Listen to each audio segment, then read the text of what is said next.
You ever walk into a room and instantly know you've made a terrible mistake? That's where Sophie was. Surrounded by people who cost more than buildings, holding books that... Well, that's the thing. She had to get these books to him. To Darrick Crespo. Before it was too late. Before they realized what she knew. But the coordinator saw her first. And the coordinator saw exactly what she wanted to see. A problem to be removed. What happened next was fast and brutal and humiliating. And Sophie hit the pavement hard enough to taste blood. The rain was cold. The books scattered. And through the closing doors, she saw him. For just a second. And that second changed everything. Because Darrick Crespo, reclusive billionaire, ghost of London's elite, the man who hadn't smiled in 15 years, looked at her face and recognized something. His champagne glass shattered on marble. His face drained of color. And then he ran. But here's the question that stopped everyone in that ballroom cold.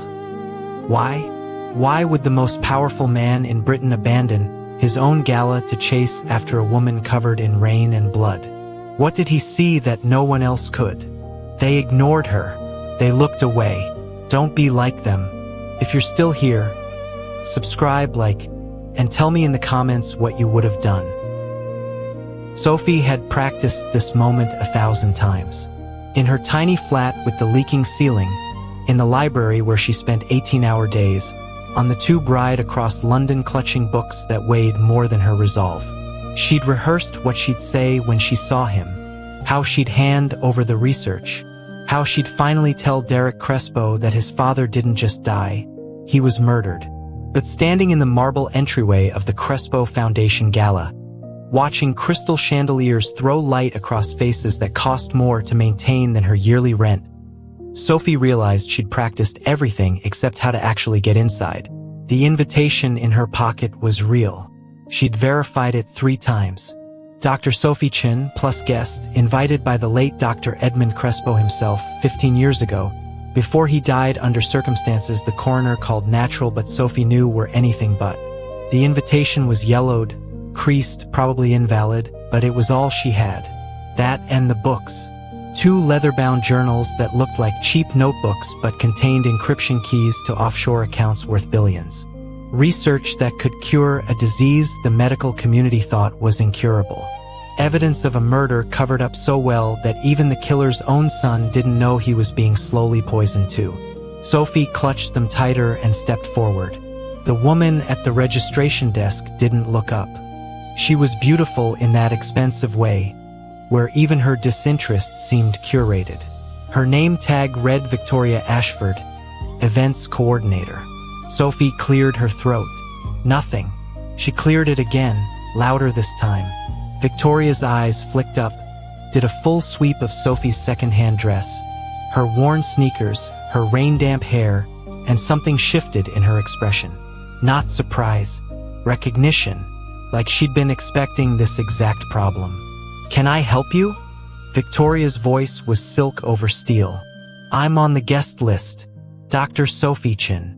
She slid the invitation across the marble counter, watched Victoria's manicured fingers touch it like it might be diseased. The woman's eyes scanned the paper, lingered on the date, and then she smiled. It wasn't a kind smile. "This invitation is 15 years old. It's still valid. It says plus guest, any annual gala, signed by Dr. Edmund Crespo." "Dr. Crespo is dead." Victoria said it like Sophie didn't know. Like Sophie hadn't held his hand in a hospital room in Geneva while he used his last breath to tell her to find Darrick, to give him the books, to save him from the wolves inside his own house. "I'm aware. That's why I'm here." Victoria leaned forward, close enough that Sophie could smell her perfume. Something that probably cost more than Sophie's entire outfit. "Let me be clear. This is a private event. For donors, board members, people of significance. Not for people who show up in clearance rack dresses with decade-old invitations hoping to sneak in." The words hit like slaps. Sophie felt heat rise in her cheeks but kept her voice steady. "I need to speak with Darrick Crespo. It's urgent. It's about his father." Mr. Crespo doesn't take meetings with random researchers. Victoria's smile widened. Especially not ones who look like they wandered in from the street. There it was. The thing neither of them had said but both of them knew. Sophie was the wrong color for this room. The wrong class. The wrong everything. She'd known it the moment she'd walked in. Seen it in the way eyes slid past her. Through her, like she was furniture. But hearing it spoken, even in code, still stung. I have information that could save the Foundation. Please, just let me. Security. Victoria didn't even raise her voice. She didn't have to. Two men in black suits materialized from nowhere. And Sophie's heart kicked into overdrive because she knew this part. She'd lived this part in foster homes and police stations and university offices that didn't believe girls who looked like her could possibly belong. She stepped back, hands up, books clutched to her chest. I have an invitation. I have a right to be here. You have the right to leave quietly or be removed. Victoria's face was calm, pleasant even, like she was discussing the weather. Your choice. Sophie looked past her, into the ballroom where champagne flowed and laughter echoed, and somewhere in that crowd, Darrick Crespo was dying and didn't even know it. She'd come so far, spent her last pounds on the tube fare, skipped meals for a week to afford the dress she'd found at a charity shop, not knowing it had belonged to someone important, that it carried a history she couldn't see. She couldn't leave. Not now. Not when she was this close. Please, she whispered. Just 5 minutes. I need to give him something. Victoria glanced at the books in Sophie's hands. Research papers? How quaint. Mr. Crespo receives 500 proposals a week. What makes yours special? Because his father died getting it to me. Because the people at your head table murdered him for it. Because Darrick is dying of the same thing and he has maybe 6 months left and these books contain the only cure. The words tumbled out too fast, too desperate, and Sophie saw her mistake immediately. Victoria's expression didn't change, but something flickered behind her eyes. Not concern. Calculation. She glanced at someone over Sophie's shoulder, gave the tiniest nod, and suddenly the security guards weren't standing nearby anymore. They were touching her, hands on her arms, her shoulders, lifting her off her feet. Wait, no, you don't understand. I understand perfectly. Victoria's voice followed her as they dragged her backward toward the doors. You're a con artist with a sob story trying to scam your way into a billionaire's pocket. We see a dozen of you every event. Get her out of here. Sophie tried to twist free, but the grips were iron. The ballroom blurred past, faces turning to watch, some amused, some disgusted, none concerned. The doors loomed ahead, glass and gold and separation from everything she needed. Rain hammered against them from outside. She could see the street, dark and wet and failure. The books slipped in her grip. One fell. She screamed for them to stop, to wait, to just let her pick it up. But they didn't pause.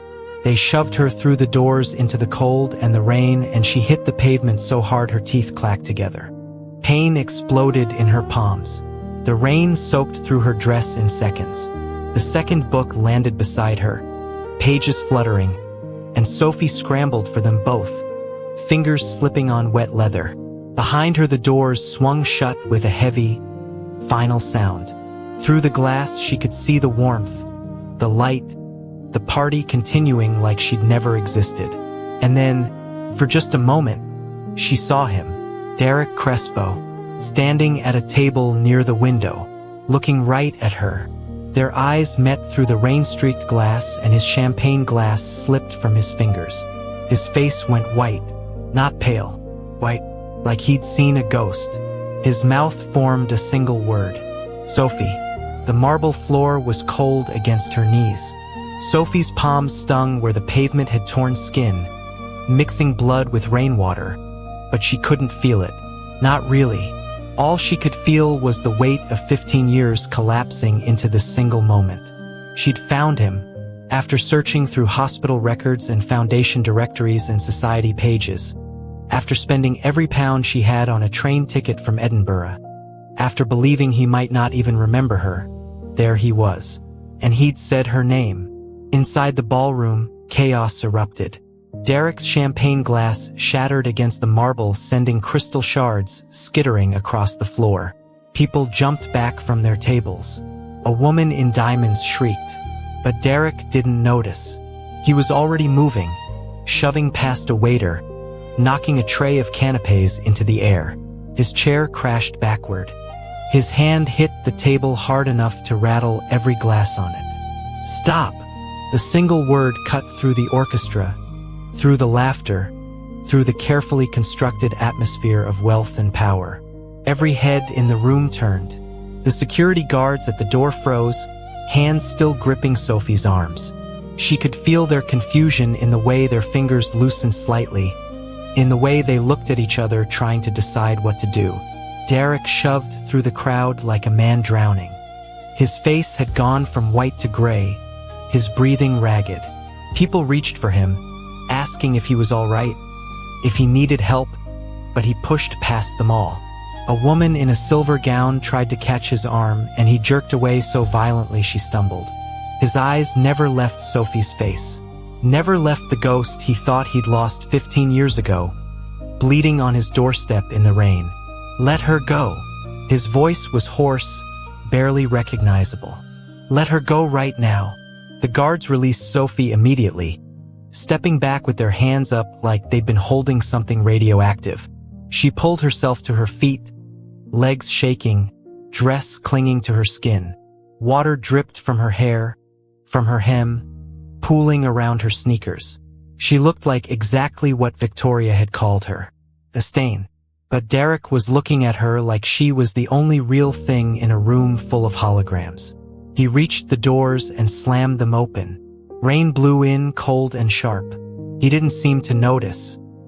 He walked straight into it, his 1,000-pound suit darkening instantly, his hair plastering to his forehead. He stopped 3 feet from Sophie, close enough to touch, close enough to see the scar on her left eyebrow from when she'd fallen out of his father's apple tree at age 7. Close enough to see that her eyes were the same copper brown he'd dreamed about for 15 years. Sophie. He said it again like he needed to hear it to believe it. Sophie Chen. Hello, Darrick. Her voice cracked on his name. She hadn't said it out loud in so long. Hadn't let herself think it too often because thinking about Darrick meant thinking about his father. About the summer she'd spent at their estate in the Swiss countryside. About the last time she'd felt like she belonged somewhere. I tried to call. I tried to write. I sent letters to every address I could find. I never got them. The words came out strangled. I thought you'd forgotten about me. About him. Sophie shook her head. Water flew from her hair. Never. I could never forget. Behind Darrick, the crowd had gathered at the windows and doors. Hundreds of faces pressed against the glass, watching the richest man in Britain stand in the rain talking to a woman who looked like she'd crawled out of a gutter. Sophie could see Victoria at the front, her face no longer calm. She looked furious, terrified, like whatever was happening right now was the exact thing she tried to prevent. Darrick took another step closer. His hands lifted like he wanted to touch her, to make sure she was real, but stopped inches away. Why are you here? Why now? Sophie's fingers tightened on the books, still clutched to her chest. Because you're dying. Because your father was murdered. Because the people who killed him are in that room right now, and they're trying to do the same thing to you. The words landed like grenades. Darrick's face changed. What are you talking about? Your father didn't die of a heart attack. He was poisoned, slowly over months with a compound that mimics cardiac arrest. I couldn't prove it then. I was 17, nobody would listen to me, but I've spent 15 years researching it, tracking it. And Darrick, you have the same symptoms. The fatigue, the tremors, the headaches that feel like your skull is splitting open. His face went even paler. How do you know about? Because I've been watching, following your foundation's medical reports. You've seen 6 specialists in the last year and none of them can figure out what's wrong with you. But I know, and I can fix it." She held up the books, rain soaking through the leather covers. "These contain everything. The research, the cure, the proof of who killed your father and why." Darrick stared at the books like they were bombs. "That's impossible. My father was healthy. He died in his sleep. He died because someone wanted the Crespo fortune and he was in the way. And now you are too." Sophie's voice dropped lower, urgent. "That hostile takeover attempt last month. The frozen accounts. The board members pushing you to step down. It's not random corporate warfare, Darrick. It's them. They're trying to take everything your father built." "Who?" The word came out raw. Sophie opened her mouth to answer and suddenly Victoria was there. She'd come out into the rain without Sophie noticing, heels clicking on wet pavement, a security guard on either side of her. Her face was composed again, smoothed into professional concern, but her eyes were ice. "Mr. Crespo, you're getting soaked. Come inside. We can handle this situation quietly." "I'm not going anywhere." Darrick didn't even look at her. "Sophie? Who killed my father? Not here." Sophie's eyes darted to Victoria, to the guards, to the crowd watching from inside. "There are too many ears. Too many people who don't want you to know." Victoria laughed. It was a delicate sound, perfectly pitched to seem kind while cutting like glass. "Mr. Crespo, this woman showed up with a fake invitation and a wild conspiracy theory. She's clearly disturbed. Let us remove her properly this time and you can get back to your guests." "Her invitation wasn't fake." Darrick's voice was cold. "My father wrote it himself. I watched him do it." Victoria's smile faltered. "That was 15 years ago, before he died." Before you started working here?" Darrick's head finally turned toward her. "Tell me, Victoria, when exactly did you join the foundation staff?" The silence stretched too long. Victoria's jaw tightened. 3 years ago. You know this. You approved my hiring personally." "Did I?" Darrick's eyes narrowed. "Or did the board recommend you? Specifically, did Nathaniel Hargrove recommend you?" Victoria's face went blank. "I don't recall." "He did." Sophie's voice cut through the rain. "He recommended you 2 weeks after your engagement to Darrick was announced. You were an acquisition, Victoria. They needed someone close to him, someone he'd trust, someone who could keep out anyone who might tell him the truth." The words hung in the air like smoke. Victoria's composure finally cracked. "You don't know what you're talking about." "Don't I?" Sophie took a step forward, books still clutched tight.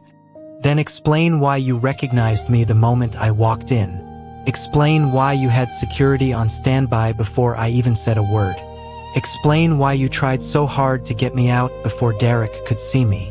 Victoria's mouth opened, closed, opened again. Behind her, the crowd inside had gone silent. Every face was pressed to the glass now, straining to hear. The rain hammered down harder, turning the world into a gray blur. But Sophie could see everything with perfect clarity. Could see the moment Victoria decided to stop pretending. "You should have stayed gone," Victoria said softly. "You should have stayed wherever Edmund hid you and lived your quiet little life. But you couldn't, could you? You had to come back. You had to ruin everything." Darrick's hand shot out and grabbed Victoria's wrist. "What did you just say?" Victoria yanked her arm free. Her face was twisted now, all pretense of elegance gone. "I said she should have stayed gone. They told me she was dead. They told me Edmund's charity case had overdosed in some Edinburgh gutter years ago. But here she is, alive, with her little books and her accusations. Do you know how much money is riding on you not knowing what's in those books?" "Victoria." Darrick's voice was dangerous. "What did you do?" She laughed again, but this time it was bitter. "What I was paid to do. What I've been doing for 3 years. Keeping you distracted. Keeping you weak. keeping you away from anyone who might have answers. I've intercepted 57 letters from her. Did you know that? 57 desperate attempts to reach you. Everyone burned. Everyone destroyed. Because my job was to make sure you never found out what your father really was. Sophie felt like the ground had opened beneath her. What he really was? Victoria's smile was cruel. A thief. A fraud. A man who stole research and claimed it as his own. Who adopted children from poor countries and used them as unpaid lab assistants. Who built his empire on the backs of people he erased from history. You think you're here to save Darrick? You're here because Edmund Crespo destroyed your life and you're too stupid to realize it. The words should have hurt, should have shattered something inside Sophie, but instead, she felt cold clarity settle over her. You're lying. Am I? Victoria tilted her head. Then ask yourself why Edmund never told anyone about you. Why he kept you secret. Why he made you sign non-disclosure agreements at 17. Why he sent you away the moment he got the research he needed. Darrick's face had gone blank with shock. Sophie, is that true? Sophie looked at him. At the boy she'd chased through libraries, who'd taught her defense, who'd stayed up all night helping her memorize the periodic table. At the man who'd just learned his fiancée had been poisoning him and his father might have been a monster. I signed papers, she said quietly, but not for the reason she thinks. Your father made me sign them to protect me, because the people he'd stolen research from were dangerous. Because they'd already tried to kill him once and he knew they'd come for anyone connected to him. He sent me away because staying meant dying. She looked at Victoria. Edmund Crespo wasn't perfect, but he wasn't what you're describing. And the fact that you're trying to make Darrick believe he was tells me exactly who you're working for. Victoria's face hardened. She raised her hand and snapped her fingers. Gentlemen, remove her. Both of them. Mr. Crespo is clearly unwell, and this woman is a danger to herself and others. The security guards moved forward, but before they could reach Sophie, Darrick stepped between them. His voice when he spoke was ice. Touch her and you're fired. Touch me and I'll have you arrested. Victoria, you're done. Security, escort Miss Ashford off the premises. Someone call the police. Victoria's face went purple with rage. You can't do this. The board doesn't own me. Darrick's hand found Sophie's, cold and wet and shaking. Not yet. Sophie, come inside. We need to talk. And you need to tell me everything. He pulled her toward the doors and the crowd scattered.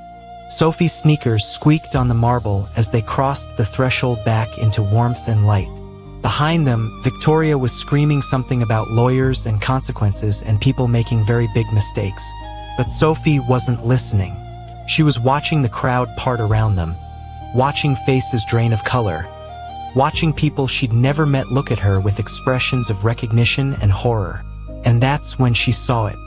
At the head table, right where Sophie had been trying to reach all night, a man in an expensive suit with silver hair and cold eyes. Nathaniel Hargrove, the chairman of the Crespo Foundation Board. The man who'd recommended Victoria for her position. The man who, according to the research in Sophie's books, had been Edmund Crespo's business partner 30 years ago before a bitter falling out that ended in lawsuits and threats and Edmund nearly losing everything. He was standing now, champagne glass still in hand, watching them cross the ballroom with an expression of such pure malice that Sophie's steps faltered. Darrick felt her hesitate. What's wrong? That's him, Sophie whispered. The man who killed your father. He's right there. And I think he just realized I know. Darrick's hand tightened around Sophie's so hard her fingers went numb. For a moment neither of them moved, frozen in the center of the ballroom with 500 eyes watching and Nathaniel Hargrove smiling at them from the head table like a wolf that had just spotted wounded prey. The orchestra had stopped playing. The waiters had stopped serving. Even the rain seemed to pause, holding its breath for whatever came next. Then Darrick's other hand came up and grabbed Sophie's shoulder, turning her away from Hargrove's gaze. Don't look at him. Don't let him see you're afraid. I'm not afraid. It was almost true. Sophie had spent too many years being afraid, of foster parents who hit, of teachers who dismissed her, of a world that saw her brown skin and second-hand clothes and decided she was worthless. She'd used up her lifetime supply of fear already. What she felt now was something colder, sharper. The clarity that comes when you've finally identified the monster under the bed and realized it's smaller than you thought. I'm angry. Good. Darrick's jaw was set so tight she could see the muscle jumping. So am I. Come on. He pulled her through the crowd, past women in gowns that cost more than cars, past men wearing watches worth more than houses. They all stared. Some whispered behind their hands. One woman actually wrinkled her nose as Sophie passed, like poverty might be contagious. But Darrick didn't slow down. He walked like he owned the room, which technically he did, heading toward a side door marked private. Behind them, Nathaniel's voice rang out, smooth as silk. Darrick, my boy, leaving your own gala? That's rather rude to your guests. Darrick stopped. Sophie felt him go rigid beside her. Don't, she whispered. Don't engage. That's what he wants. I know what he wants. Darrick turned slowly, deliberately, like a man preparing for battle. When he faced Nathaniel, his expression was perfectly blank. I'm conducting business. I'm sure you understand, Nathaniel. Business always comes first. You taught me that. Nathaniel's smile widened. He was handsome in that distinguished way, silver-haired and commanding, the kind of man who looked like he should be running countries or corporations or both.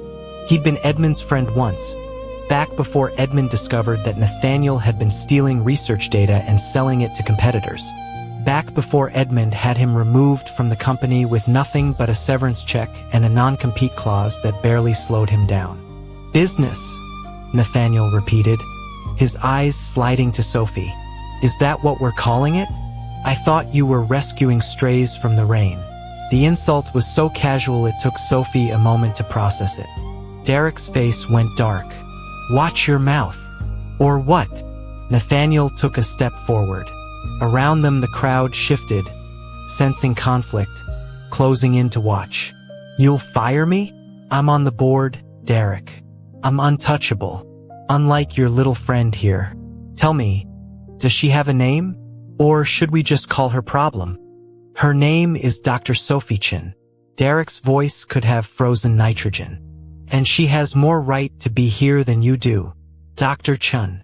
Nathaniel's eyebrows rose in mock surprise. A doctor? How impressive. Tell me, doctor, what's your specialty? Let me guess. Biochemistry? Molecular medicine? Or perhaps you're just very good at telling desperate men what they want to hear. Sophie's nails dug into her palms. The books felt heavy in her other hand, waterlogged and precious. I specialize in toxicology. Specifically, the detection of slow-acting cardiac poisons that mimic natural causes of death. It's a fascinating field, very relevant to recent events. The temperature in the room dropped 10 degrees. Nathaniel's smile didn't waver, but something flickered behind his eyes. How interesting. Are you working on a case? I've been working on the same case for 15 years. Sophie met his gaze directly, refusing to look away. The unexplained death of Dr. Edmund Crespo. The symptoms he exhibited in his final months. The autopsy report that didn't quite add up. The tissue samples that mysteriously went missing before they could be fully analyzed. Ring any bells? Nathaniel's hand tightened on his champagne glass. Edmund died of heart failure. It was tragic but natural. Everyone knows this. Everyone's wrong. Sophie took a step forward, pulling free of Darrick's grip. Her sneakers squeaked on the marble, but she didn't care anymore. Edmund was murdered, poisoned over 8 months with a compound called thorium X. It's nearly undetectable, breaks down in the body within hours, leaves residue that looks exactly like arterial plaque. The perfect murder weapon if you know what you're doing. And someone did know. Someone with access to his food, his drinks, his medications. Someone he trusted. The crowd was dead silent now. You could have heard a pin drop. Nathaniel's face had gone very still, very careful. That's quite an accusation. Do you have proof? Sophie held up the books. Water dripped from the covers onto the pristine floor. Everything. Blood work Edmund did privately in the weeks before he died. Tissue samples he preserved himself. Chemical analysis. Timeline of his symptoms. And most importantly, a list of everyone who had access to his personal effects during the relevant time period. Your name's at the top. Because I was his business partner. Nathaniel's voice was reasonable, calm. The voice of a man explaining simple facts to a confused child. Of course I had access. We worked together daily for 30 years. But that doesn't make me a murderer. It makes you a conspiracy theorist with delusions of grandeur. Then explain the offshore accounts. Sophie's voice was steady despite the adrenaline singing through her veins. The ones you set up in the Cayman Islands using Edmund's stolen credentials. The ones you've been draining for the last 15 years while Darrick thought his father's fortune was intact. The ones that are now frozen because I filed a fraud claim with Interpol 3 days ago. That got him. Nathaniel's face finally cracked, rage bleeding through his careful composure. You did what? Filed a fraud claim. With evidence. Lots of evidence. Edmund knew you were stealing from him before he died. He spent his last months building a case against you. He gave it all to me the night before he died. Told me to hide it. Told me to wait until I was strong enough to fight you. Well, I'm here now. And I'm ready. Nathaniel moved fast for a man in his 60s. He closed the distance between them in 3 strides and grabbed Sophie's wrist. The one holding the books. His grip was iron. Give those to me. Now. Let her go. Darrick's voice cut through the room like a whip. He was there in an instant, hand clamping down on Nathaniel's shoulder.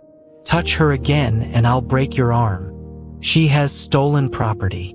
Nathaniel didn't release Sophie. If anything, his grip tightened. Those books belong to the Crespo Foundation. They're corporate assets. She has no right to them. They were given to me by Edmund Crespo before his death. Sophie twisted her wrist, trying to break free, but Nathaniel held firm. Pain shot up her arm. He wanted me to have them. He wanted me to use them. To stop you. Edmund was senile in his final days. Paranoid. He didn't know what he was doing.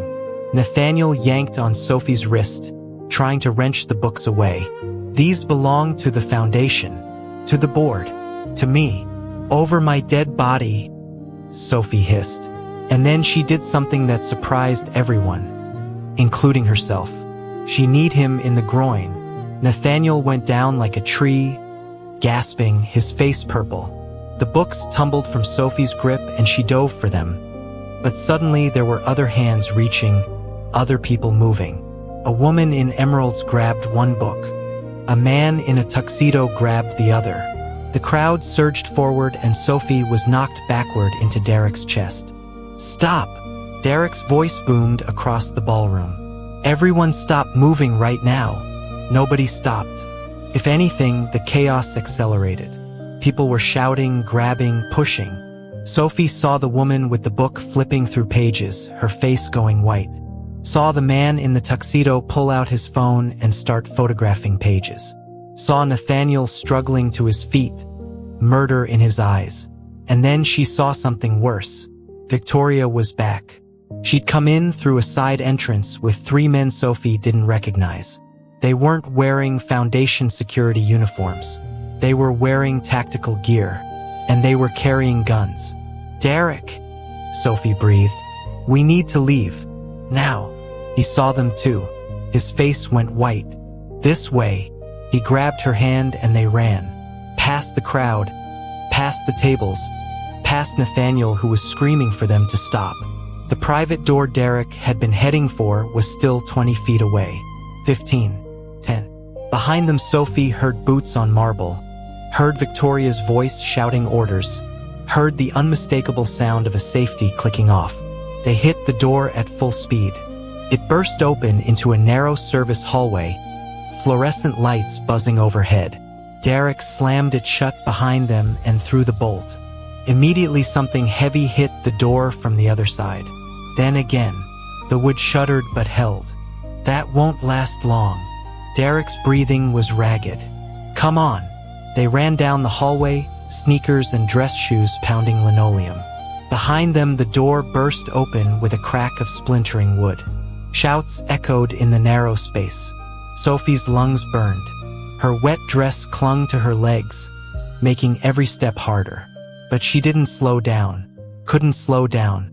Because Victoria's men had guns and Sophie had just lost both books, and without them, without the proof, everything she'd worked for was gone.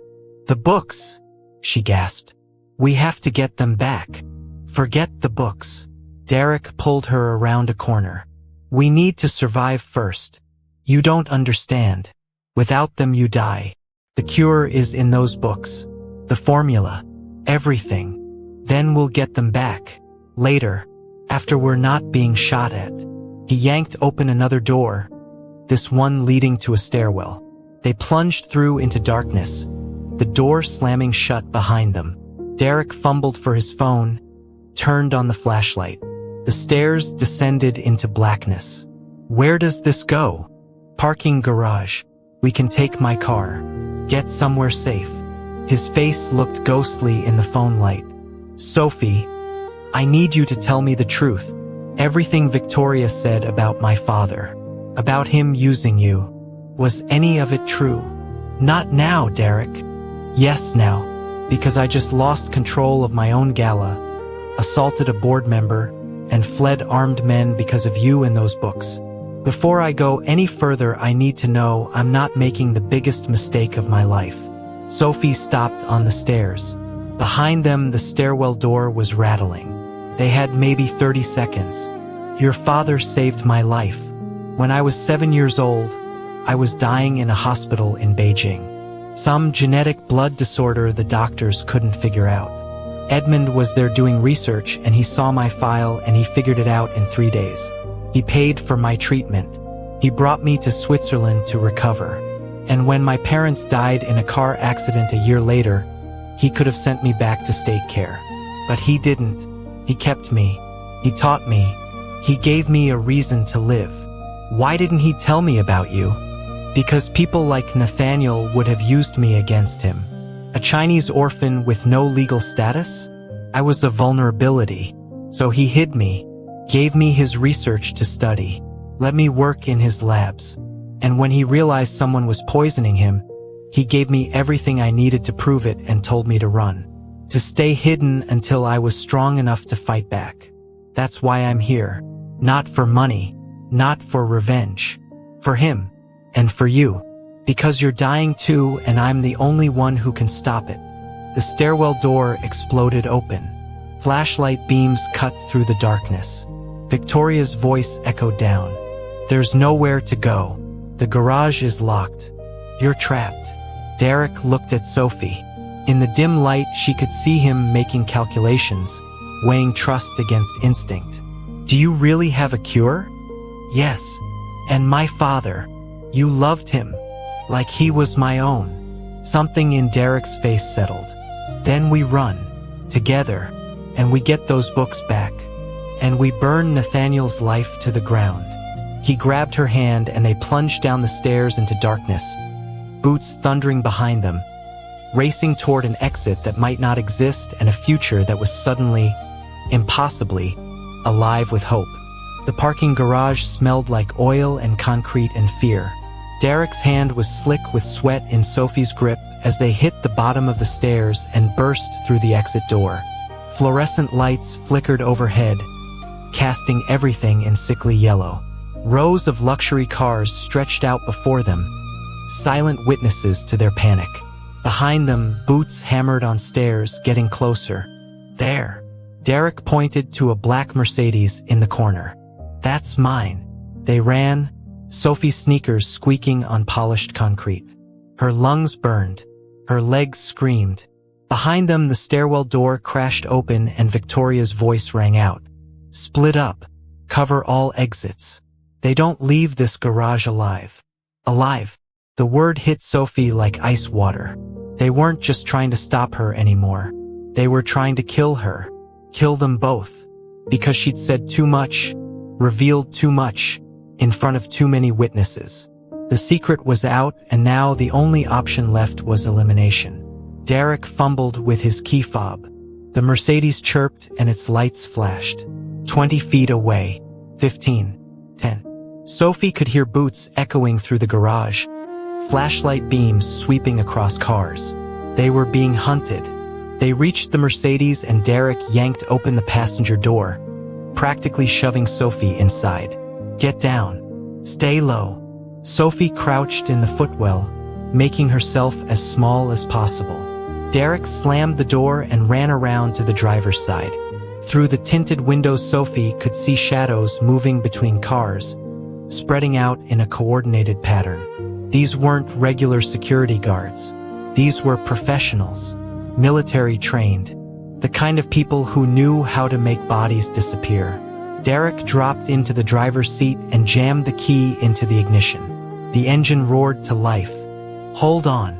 He didn't ease out of the parking space. He floored it.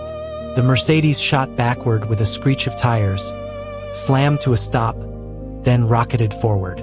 Sophie heard shouts, saw flashlight beams converge on them. Something pinged off the side mirror. Then again, louder. It took her a moment to realize they were being shot at. They're shooting at us. Her voice came out higher than she intended. I noticed. Darrick's knuckles were white on the steering wheel. He yanked it hard left, sending the car skidding around a concrete pillar. More pings. The rear window spiderwebbed but didn't shatter. Bulletproof glass. Thank God for paranoid security consultants. The exit ramp loomed ahead, a spiral of concrete leading up to street level. Darrick aimed for it like a missile. The Mercedes climbed, tires squealing, engine screaming. Behind them, Sophie could see headlights flaring to life. They were being followed. They have cars, she said unnecessarily. I know. Darrick's jaw was set. We're not going to outrun them. Not in London traffic. We need somewhere public. Somewhere with cameras and witnesses. Where? I'm working on it. They burst out of the garage into rain and streetlights and the blessed chaos of London at night. Darrick didn't slow down. He cut across 2 lanes of traffic, ignoring horns and shouts, and took a corner so hard Sophie was thrown against the door despite her seatbelt.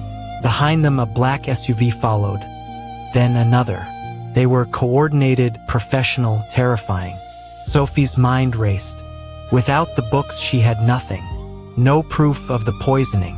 No cure for Darrick's condition. No way to stop Nathaniel from taking over the foundation and burying the truth forever. Everything she'd worked for, 15 years of research and planning and waiting, gone because she'd been stupid enough to hand-deliver it to a gala where the enemy was waiting. I'm sorry, she said quietly. For what? Darrick took another turn, this one onto a wider street.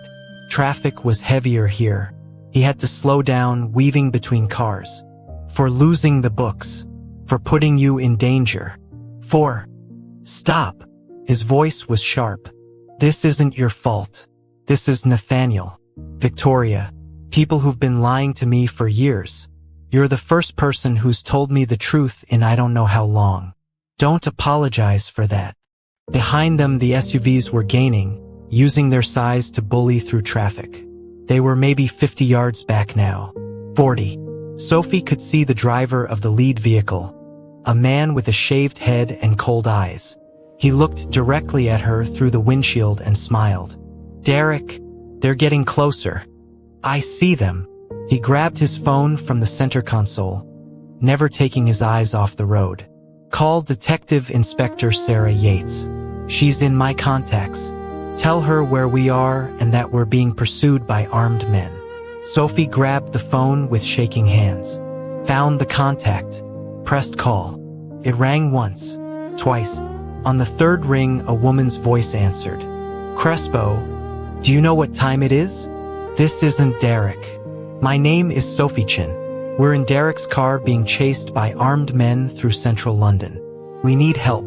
Now. There was a pause. Then the woman's voice changed. All business. Where are you? I don't know. Darrick, where are we? Heading east on Victoria Street. Approaching Westminster. He yanked the wheel again, cutting through a gap between a taxi and a bus. Tell her they opened fire in the parking garage of the Foundation building. Multiple shooters. Tactical gear. This isn't a robbery, Sarah. This is an assassination attempt. Sophie repeated the information. Behind them, one of the SUVs accelerated, pulling up alongside them. The passenger window rolled down. Sophie saw the gun before she could scream. Get down! Darrick yanked the wheel hard right, sending the Mercedes up onto the sidewalk. Pedestrians scattered, screaming. The shot went wide, punching into a storefront window. Glass exploded. The Mercedes bounced off the curb back onto the road. They're shooting at us, Sophie shouted into the phone. They're shooting at us in the middle of the city. Units are being dispatched. Detective Inspector Yates's voice was tight. Stay on main roads. Stay where there are witnesses. Do not let them box you in. I'm tracking your phone now. Help is coming. The SUV pulled up again. This time Darrick was ready. He slammed on the brakes and the SUV shot past them. Then he accelerated again, ramming into the SUV's rear quarter panel. Metal screamed. The SUV fishtailed, hit a parked car and spun out. One down, but the second SUV was still coming. And behind it, Sophie could see a third vehicle, a motorcycle. The rider wore all black and moved through traffic like water, weaving between cars, gaining fast. Darrick, there's a motorcycle. I see it. His voice was grim. Hold on. This is going to get rough. He took a sudden left, cutting through a red light. Horns blared. A delivery truck missed them by inches. The SUV followed but had to slow down, too large to make the tight turn at speed. The motorcycle didn't slow. It just tilted and slid through the intersection like it was on rails. They were heading toward the Thames now. Sophie could see it ahead, dark water reflecting streetlights. There were more people here, tourists and theatergoers and couples walking home from dinner. Darrick had to slow down, navigating the crowds. The motorcycle closed the distance. 20 yards. 15. 10. What's the plan? Sophie's voice was surprisingly steady considering they were probably about to die. I'm thinking. Think faster. Darrick's eyes flicked to the rearview mirror, to the motorcycle, to the river. Can you swim? What? Can you swim? Yes, but... Good, because I have a terrible idea. He yanked the wheel left again, this time onto Westminster Bridge. The motorcycle followed. So did the SUV, which had caught up. They were being herded, trapped. The bridge stretched ahead, pedestrians diving out of the way, lights of Parliament glowing on the far side. Darrick accelerated. The Mercedes leaped forward, engine roaring. 60 miles per hour. 70. The motorcycle kept pace, pulling up alongside. The rider reached into their jacket. They've got a gun, Sophie screamed. Darrick slammed on the brakes. The motorcycle shot past. The SUV behind them didn't have time to stop. It plowed into the Mercedes's rear bumper with a crunch of metal and glass. The impact threw Sophie forward against her seatbelt hard enough to knock the air from her lungs. The Mercedes spun, tires screaming, and for a moment Sophie saw the whole world rotating. Bridge, river, sky, motorcycle circling back, SUV trying to reverse. Then Darrick gunned it again and they shot toward the side of the bridge, toward the railing, toward nothing but air and dark water below.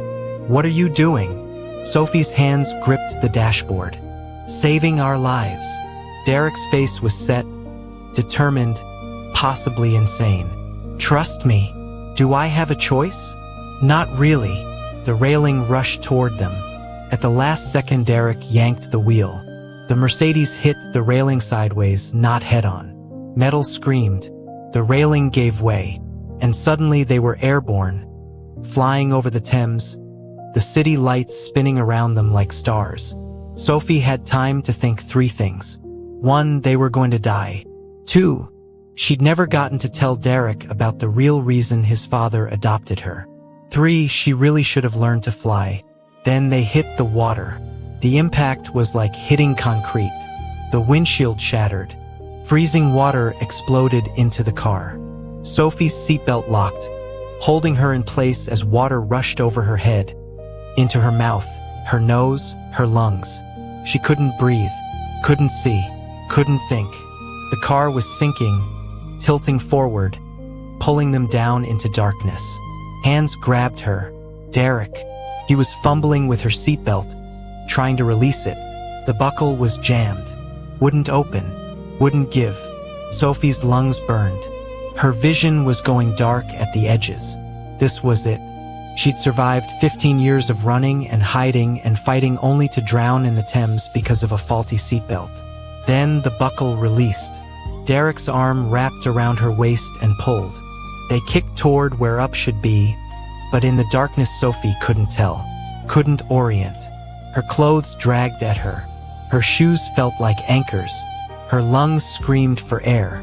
They broke the surface together. Sophie gasped, coughed, vomited water. Darrick's arm was still around her, keeping her afloat. Around them the Thames flowed cold and dark and indifferent. The bridge loomed above. She could see people lining the railing, pointing, shouting. Sirens wailed in the distance. The motorcycle was still up there, the rider staring down at them. Then the rider turned and sped away, disappearing into the night. "Are you hurt?" Darrick's voice was hoarse. Sophie took inventory. Everything hurt. Nothing was broken. "I'm okay. You?"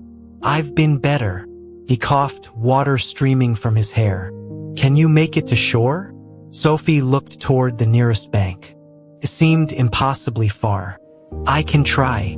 That'll have to be good enough." He kicked, pulling her with him.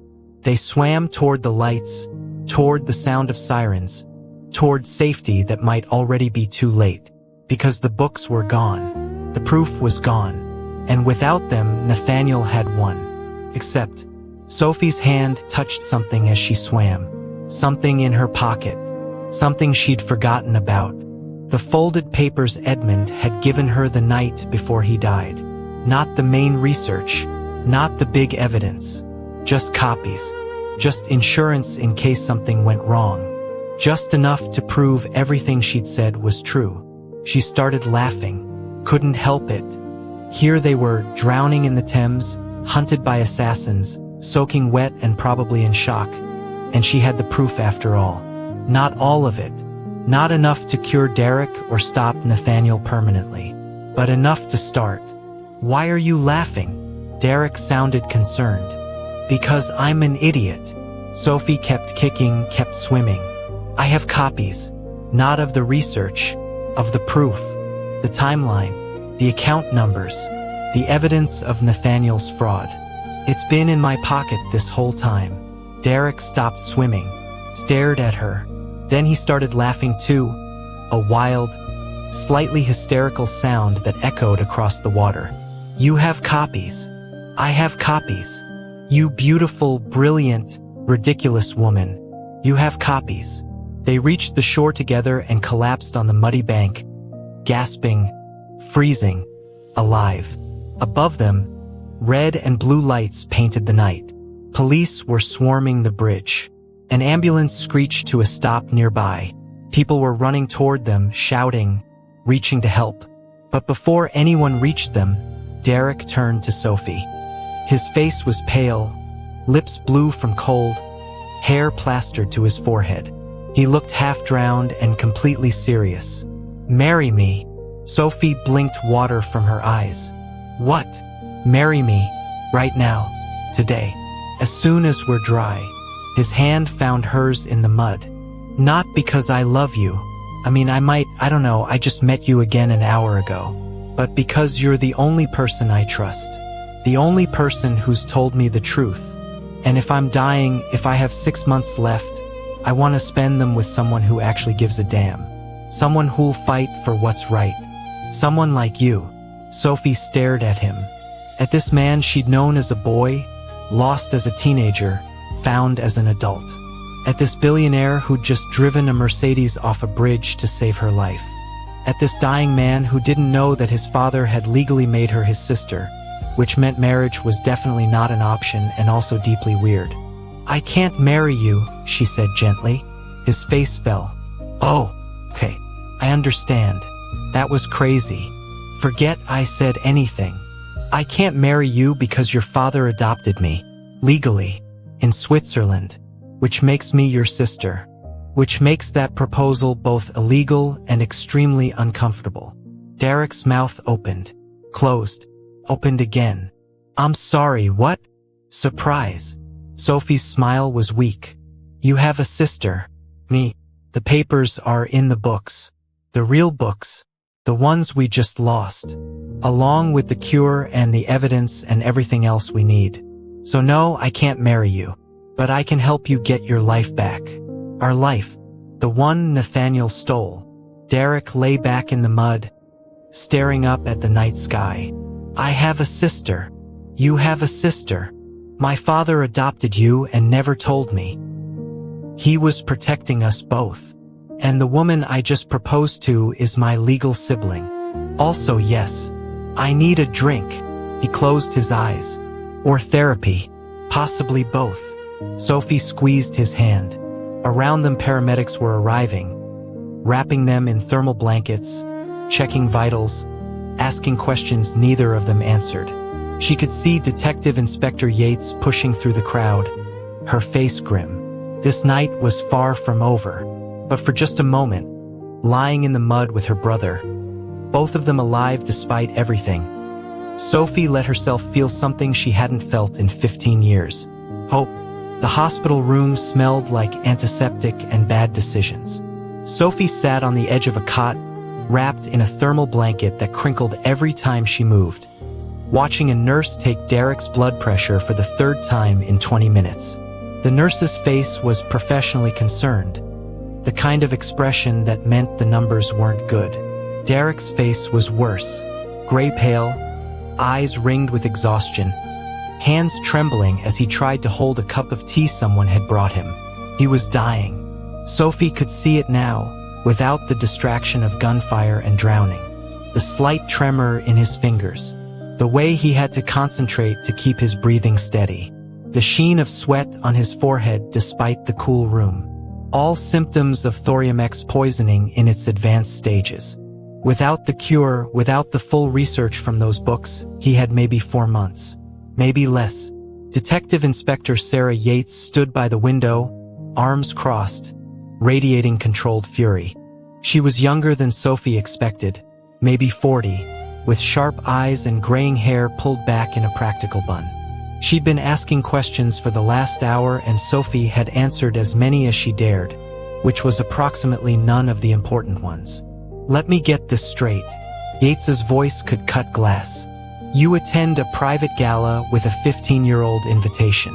You accuse a prominent board member of murder in front of 500 witnesses. Armed men chase you through central London. You drive off Westminster Bridge into the Thames. And now you're telling me you have no idea who those men were or why they wanted you dead." "That's correct." Sophie met her eyes without flinching. "You're lying. I'm protecting an ongoing investigation." "Your investigation or mine?" "Both." Yates made a sound of pure frustration. "Miss Chen, I have 3 SUVs with bullet holes, a destroyed Mercedes at the bottom of the Thames, 17 witness statements describing what sounds like a military operation in the middle of my city, and no suspects. Not one. Because by the time my officers arrived, everyone involved had vanished. No gunmen, no vehicles, nothing. So either you tell me what's really going on or I charge you both with reckless endangerment and let you explain it to a judge." "You can't charge us." Darrick's voice was quiet but firm. "We were the victims. We were being hunted." "By whom?" "By people associated with the Crespo Foundation." Sophie decided to give Yates something, a small piece of truth to buy time. Detective, I have reason to believe that Edmund Crespo was murdered 15 years ago using a sophisticated poison. I have evidence linking members of the current board to fraud, embezzlement, and conspiracy. Those men tonight were trying to stop me from exposing it. Yates was quiet for a long moment. Edmund Crespo's death was ruled natural causes. Heart attack in his sleep. Are you telling me the coroner was wrong? I'm telling you the coroner didn't know what to look for. The poison breaks down rapidly. Without specific tests, it looks exactly like cardiac arrest. And you have proof of this? Sophie's hand went to her pocket, to the folded papers that had survived the Thames. They were waterlogged, ink bleeding, but still readable. Barely. I have copies of private blood work Edmund did before his death. Analysis showing elevated levels of compounds that shouldn't be there.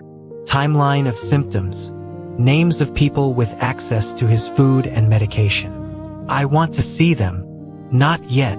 Sophie pulled the blanket tighter. Not until I know who I can trust at your precinct. Nathaniel Hargrove has money and influence.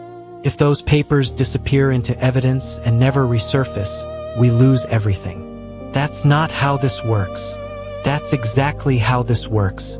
How many of your superiors have taken foundation donations? How many attend their fundraisers? How many owe Hargrove favors? Sophie leaned forward. I'm not naive, detective. I know how power protects itself. So until I'm certain those papers will be safe, they stay with me. Yates looked like she wanted to argue. Instead, she pulled out a card and handed it to Sophie. My personal mobile. You call me the second you're ready to hand over that evidence. And Miss Chen, if you're lying, if this is some elaborate con, I will personally see you in prison for the rest of your life. Understood. Understood. Yates turned to Darrick. Mr. Crespo, I strongly suggest you hire private security. Professional, vetted, not connected to your foundation. If Miss Chen is right about any of this, you're in danger. Already on it. Darrick set down his teacup carefully, like it might shatter. I've contacted a firm. They'll be here within the hour. Good. Yates headed for the door, paused with her hand on the knob. Edmund Crespo was a good man. He funded 3 youth programs in my district, helped get 20 kids into university who wouldn't have had a chance otherwise. If someone murdered him, I want them buried under the prison. But I need proof that'll hold up in court. Get me that and I'll help you. Otherwise, you're on your own. She left. The door clicked shut with a finality that made Sophie's chest tight. They were alone now, or as alone as you could be in a hospital with nurses checking every few minutes. Darrick looked at her, really looked at her for the first time since they dragged themselves out of the Thames. Sister, he said quietly. Brother. Sophie tried to smile. Felt wrong on her face. Why didn't he tell me? About the adoption. About you. Sophie had been expecting this question. Had spent 15 years preparing an answer. It still hurt to say out loud. Because you were 17 and angry.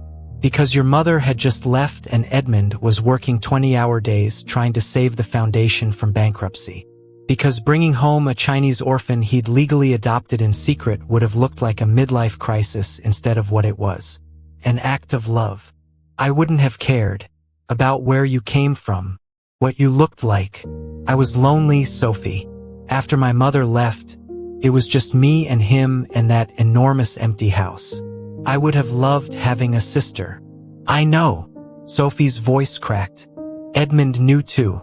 But Nathaniel was already circling, looking for weaknesses. If he'd known about me, known I existed, he would have used me against Edmund. Claimed he was unstable, unfit to run the company. He would have taken everything and Edmund would have lost the one thing that mattered to him. His work, his legacy. So Edmund hid me, kept me safe, and made me promise that if anything happened to him, I'd wait until I was strong enough to fight back before revealing myself.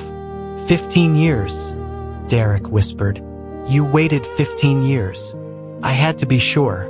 Had to build my own credentials, my own reputation, so when I came forward no one could dismiss me as just a gold digger or a fraud. I had to become Dr. Sophie Chen, researcher and toxicologist, before I could reveal that I was also Sophie Crespo, adopted daughter and legal heir. Darrick's head snapped up. Heir? The papers are in the books. The real books. The ones we lost. Sophie's hands twisted in the thermal blanket. Edmund left everything to both of us 50-50. The foundation, the properties, the accounts, all of it.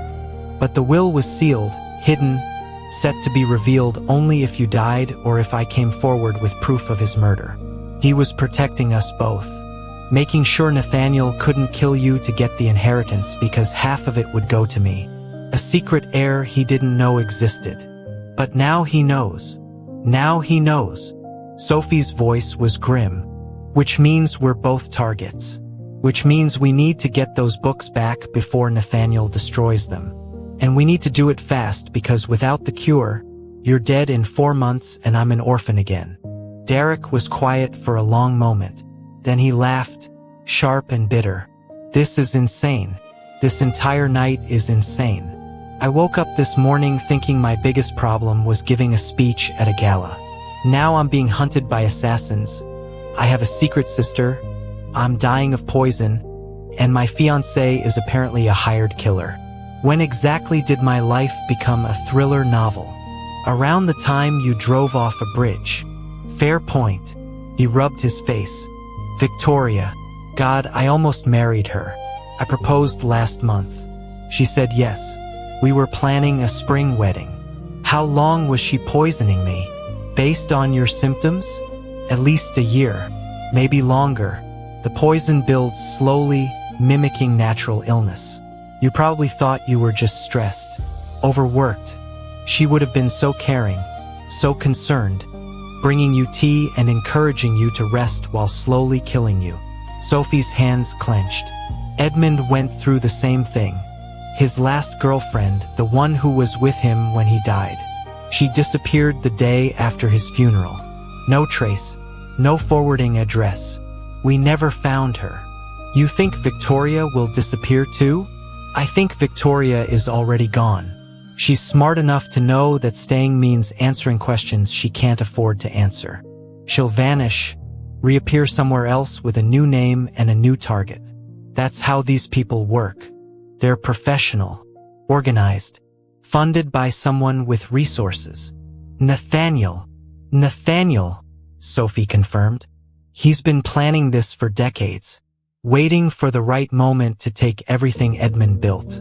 When the poison didn't work fast enough on you, he escalated.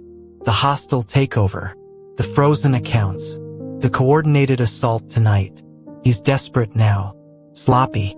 That's good for us. Desperate people make mistakes. Or they get more dangerous. Darrick stood up slowly, testing his balance.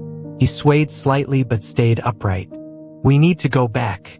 To the foundation building. Those books are either still there or they've been moved somewhere nearby. Nathaniel won't destroy them until he's extracted every piece of information. He'll want to make sure there aren't more copies first. The building will be locked down. Security everywhere. Police probably still investigating. I own the building. I can get us in. It's suicide. It's necessary. Darrick's jaw set in a way that reminded Sophie of Edmund. Stubborn and brilliant and unwilling to back down. Those books contain the cure. They contain evidence that'll put Nathaniel away forever. They contain our father's legacy. I'm not letting him take that. Not without a fight. Sophie wanted to argue. Wanted to point out that they were exhausted, half-drowned, being hunted by professional killers, and walking into a trap.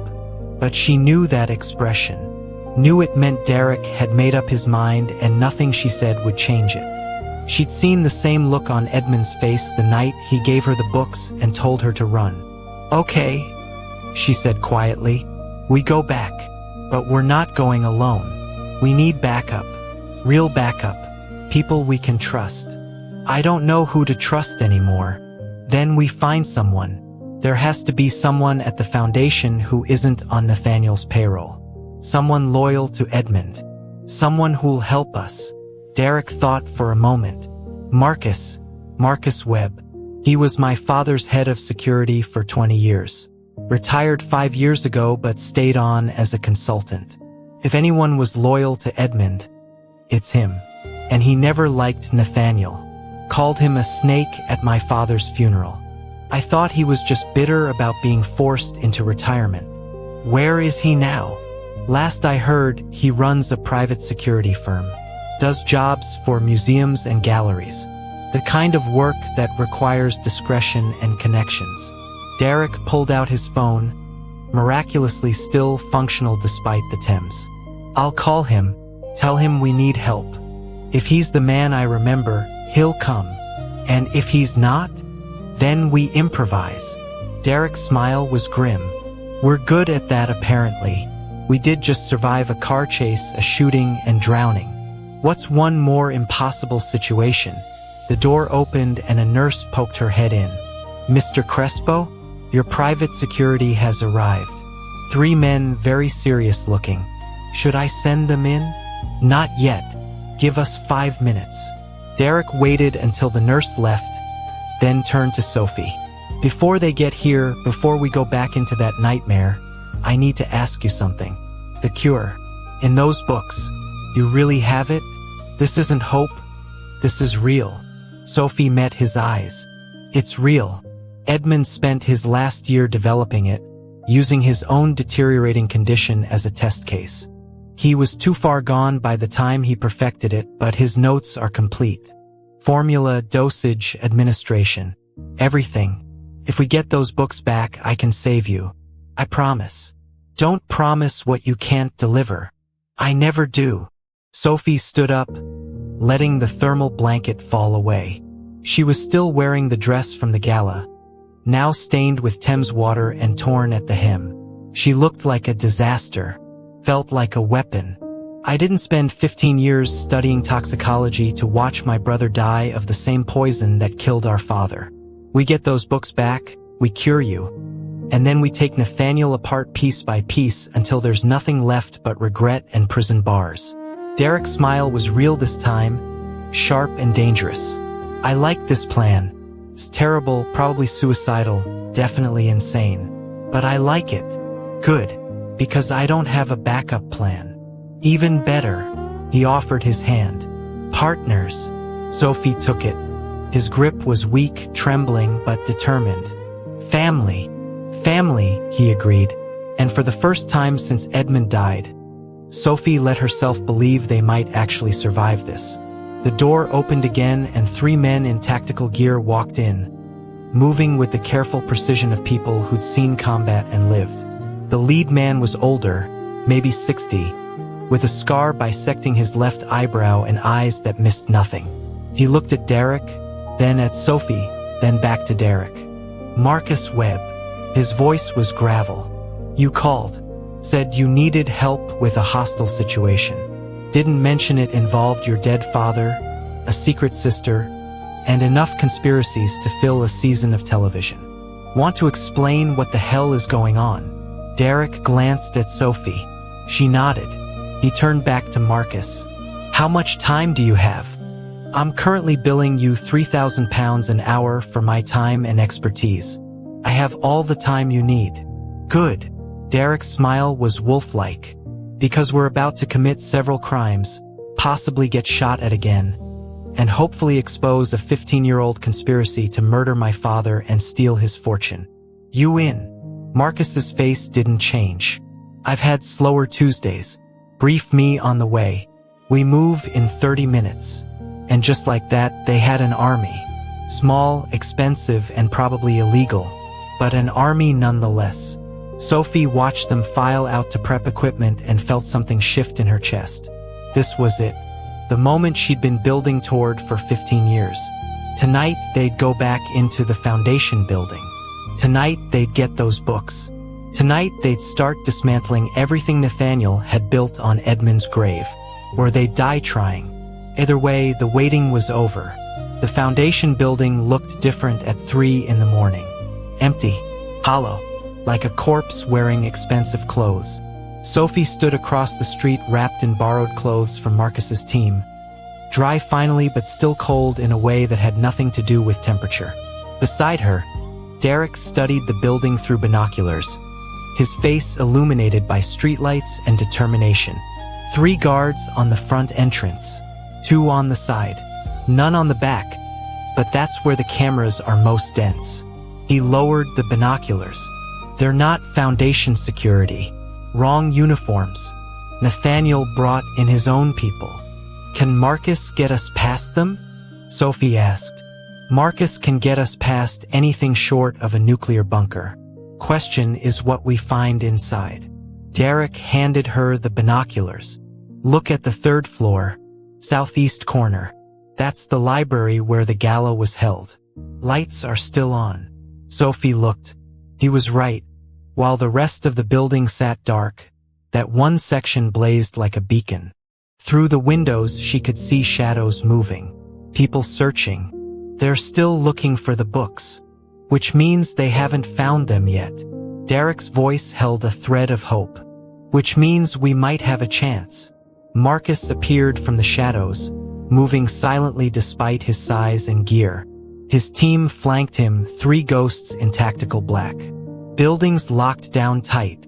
Nathaniel's people control all entrances. But I've got something better than a key. I've got access codes from when I ran security here. They might have changed some of them, but not the emergency systems. Fire alarms, backup generators, maintenance tunnels. Those stay constant for insurance reasons. Maintenance tunnels? Sophie straightened. Edmund never mentioned those. Because Edmund hated enclosed spaces, barely used them himself. But they run under the entire building, connecting to the tube system for emergency evacuations. Built during World War II when this was a government building. Most people have forgotten they exist. Marcus pulled out a tablet, brought up schematics. We go in through an access point 2 blocks north. Follow the tunnels to sub-basement 3. Take the service elevator up to the library level. Bypass all the guards, all the cameras, all the attention. How long will that take? 20 minutes to reach the library. 5 minutes to secure it. After that, you'll have maybe 10 minutes before someone notices we're there and calls for backup. Whatever you need from those books, you better find it fast. Sophie's mind raced. 10 minutes to find 2 books in a room that had held 500 guests and enough chaos to scatter evidence everywhere. 10 minutes to locate the cure that would save Darrick's life and the proof that would destroy Nathaniel's. It wasn't enough time. It would have to be enough. I'll find them, she said. We'll find them, Darrick corrected. I'm not letting you go in there alone. You can barely stand. The poison is going to kill me whether I sit in a car or help you search. I'd rather die doing something useful than waiting to collapse. His hand found hers. We're family. We do this together. Marcus checked his watch. Touching. Now can we move? I'd prefer to commit our breaking and entering while it's still dark enough to hide bodies if necessary. They moved through London's empty streets like smoke, staying in shadows, avoiding cameras. Marcus navigated with the confidence of someone who'd spent decades learning how to be invisible in plain sight. His team spread out in formation, covering angles, watching for threats. Sophie felt safer than she had in years, which was concerning given they were about to break into a building controlled by people who tried to kill her 6 hours ago. The tunnel entrance was hidden behind a maintenance shed in an alley that smelled like garbage and regret. Marcus pulled off the padlock with bolt cutters and the door swung open, revealing darkness and the faint smell of mold. He clicked on a flashlight and descended first, his team following. Darrick went next, moving carefully, one hand on the wall for balance. Sophie brought up the rear, pulling the door shut behind them. The tunnel was narrow, concrete walls pressing in from both sides. Water dripped somewhere in the darkness. Their footsteps echoed. Sophie's breathing sounded too loud in her own ears. She tried to focus on putting one foot in front of the other, on not thinking about the tons of earth above them or the fact that these tunnels were 80 years old and might collapse at any moment. You okay? Darrick's voice came from ahead. Love underground spaces. Can't get enough of potential cave-ins and claustrophobia. Same. His laugh was breathless. Remember when we got stuck in that root cellar at the estate? You were 7 and convinced there were ghosts. There were definitely ghosts. There were rats. Ghost rats. Sophie's smile felt fragile. Edmund had to coax us out with hot chocolate and promises we'd never have to go back down there. He kept that promise too. Darrick's voice went quiet. He kept all his promises, even the ones that hurt him.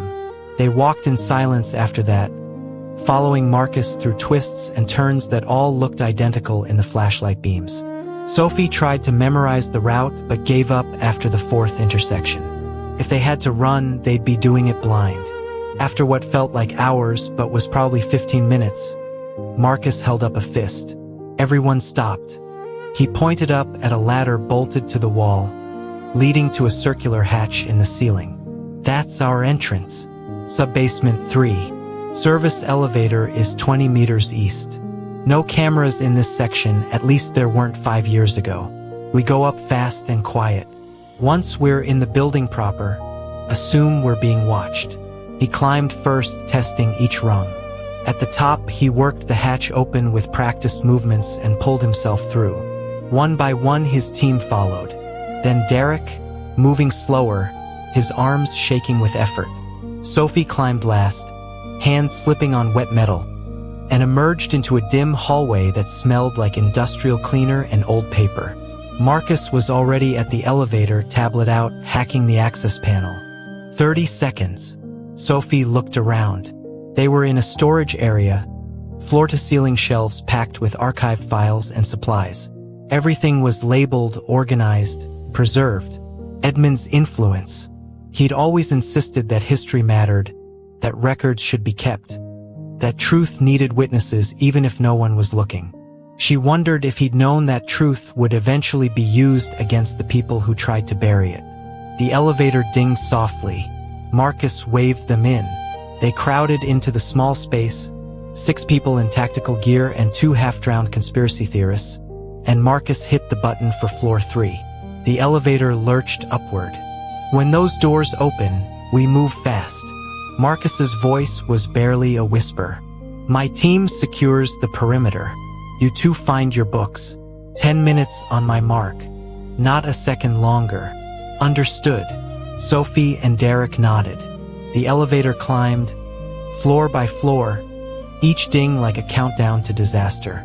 Sophie's heart hammered against her ribs. Her hands were sweating despite the cold. This was it. Everything she'd worked for came down to the next 10 minutes. The elevator stopped. The doors slid open, and Sophie's breath caught because the library was destroyed. Tables overturned. Chairs scattered. The 50,000-pound ice sculpture in pieces on the floor. Books everywhere, hundreds of them, pulled from shelves and dumped in piles. Someone had torn the room apart looking for 2 specific volumes and hadn't cared what got destroyed in the process. Marcus's team fanned out, weapons up, clearing corners. Rooms secure, no hostiles, but they were here recently, maybe 20 minutes ago based on the melting ice. They could come back. Darrick was already moving, picking through the debris. Sophie, where did you drop the books? Near the entrance. When security grabbed me, they fell and she stopped, stared, because there on the floor near the destroyed doors were 2 books. Wrong size, wrong color, decoys. Those aren't them, she said. How do you know? Because Edmund's books had his initials embossed on the spine. These don't. She kept scanning, kept searching. The room was chaos. Finding 2 specific books in this mess was impossible. Unless Sophie closed her eyes, thought back to the moment when everything went wrong. Victoria ordering her removal, the guards grabbing her, the books falling. One landed near her feet. One flew farther, skidded across marble. Toward where? Toward the windows. Toward the crowd. Toward. Her eyes snapped open. Someone picked them up. During the chaos. A guest grabbed them. Who? I don't know. Couldn't see. But whoever it was would have been close to the doors. Close enough to reach them before security could. Sophie started pulling apart piles of books, checking spines, discarding anything that wasn't leather-bound and monogrammed. They might have kept them, might have hidden them somewhere in this room thinking they were valuable. Or they might have given them to Nathaniel. Darrick was searching too, moving systematically through the destruction. If one of the board members grabbed them, they'd hand them straight to him. Then we're too late. We're not too late until we know for certain. Marcus checked his watch. 7 minutes. Clock's ticking. Sophie's hands moved faster, pulling books from shelves, checking behind furniture, looking for anywhere someone might have stashed 2 leather volumes during a panicked evacuation. Think, where would someone hide something at a gala? Not in plain sight, too obvious, but not too hidden either. Somewhere quick, somewhere close. Her eyes landed on the bar, still set up from the night before, bottles gleaming, glasses waiting. She ran to it, started pulling out drawers, checking underneath. Nothing, nothing, nothing. And then her hand touched leather. The books were wedged behind the bar's back panel, shoved into a narrow space meant for spare supplies. Sophie pulled them out with shaking hands. Edmund's initials glinted in the dim light. Issy Edmund Crespo. These were them. These were real. Darrick, I've got them. He was at her side in seconds. His hands reached for the books like they were holy relics. Maybe they were. They certainly held the power of life and death. Are they intact? Is everything there? Sophie flipped through the first volume. Edmund's handwriting filled the pages, cramped and precise, equations and observations and treatments. The cure. It was all there. She grabbed the second book. Evidence. Timeline. Count numbers. Names. Everything they needed to destroy Nathaniel. It's all here.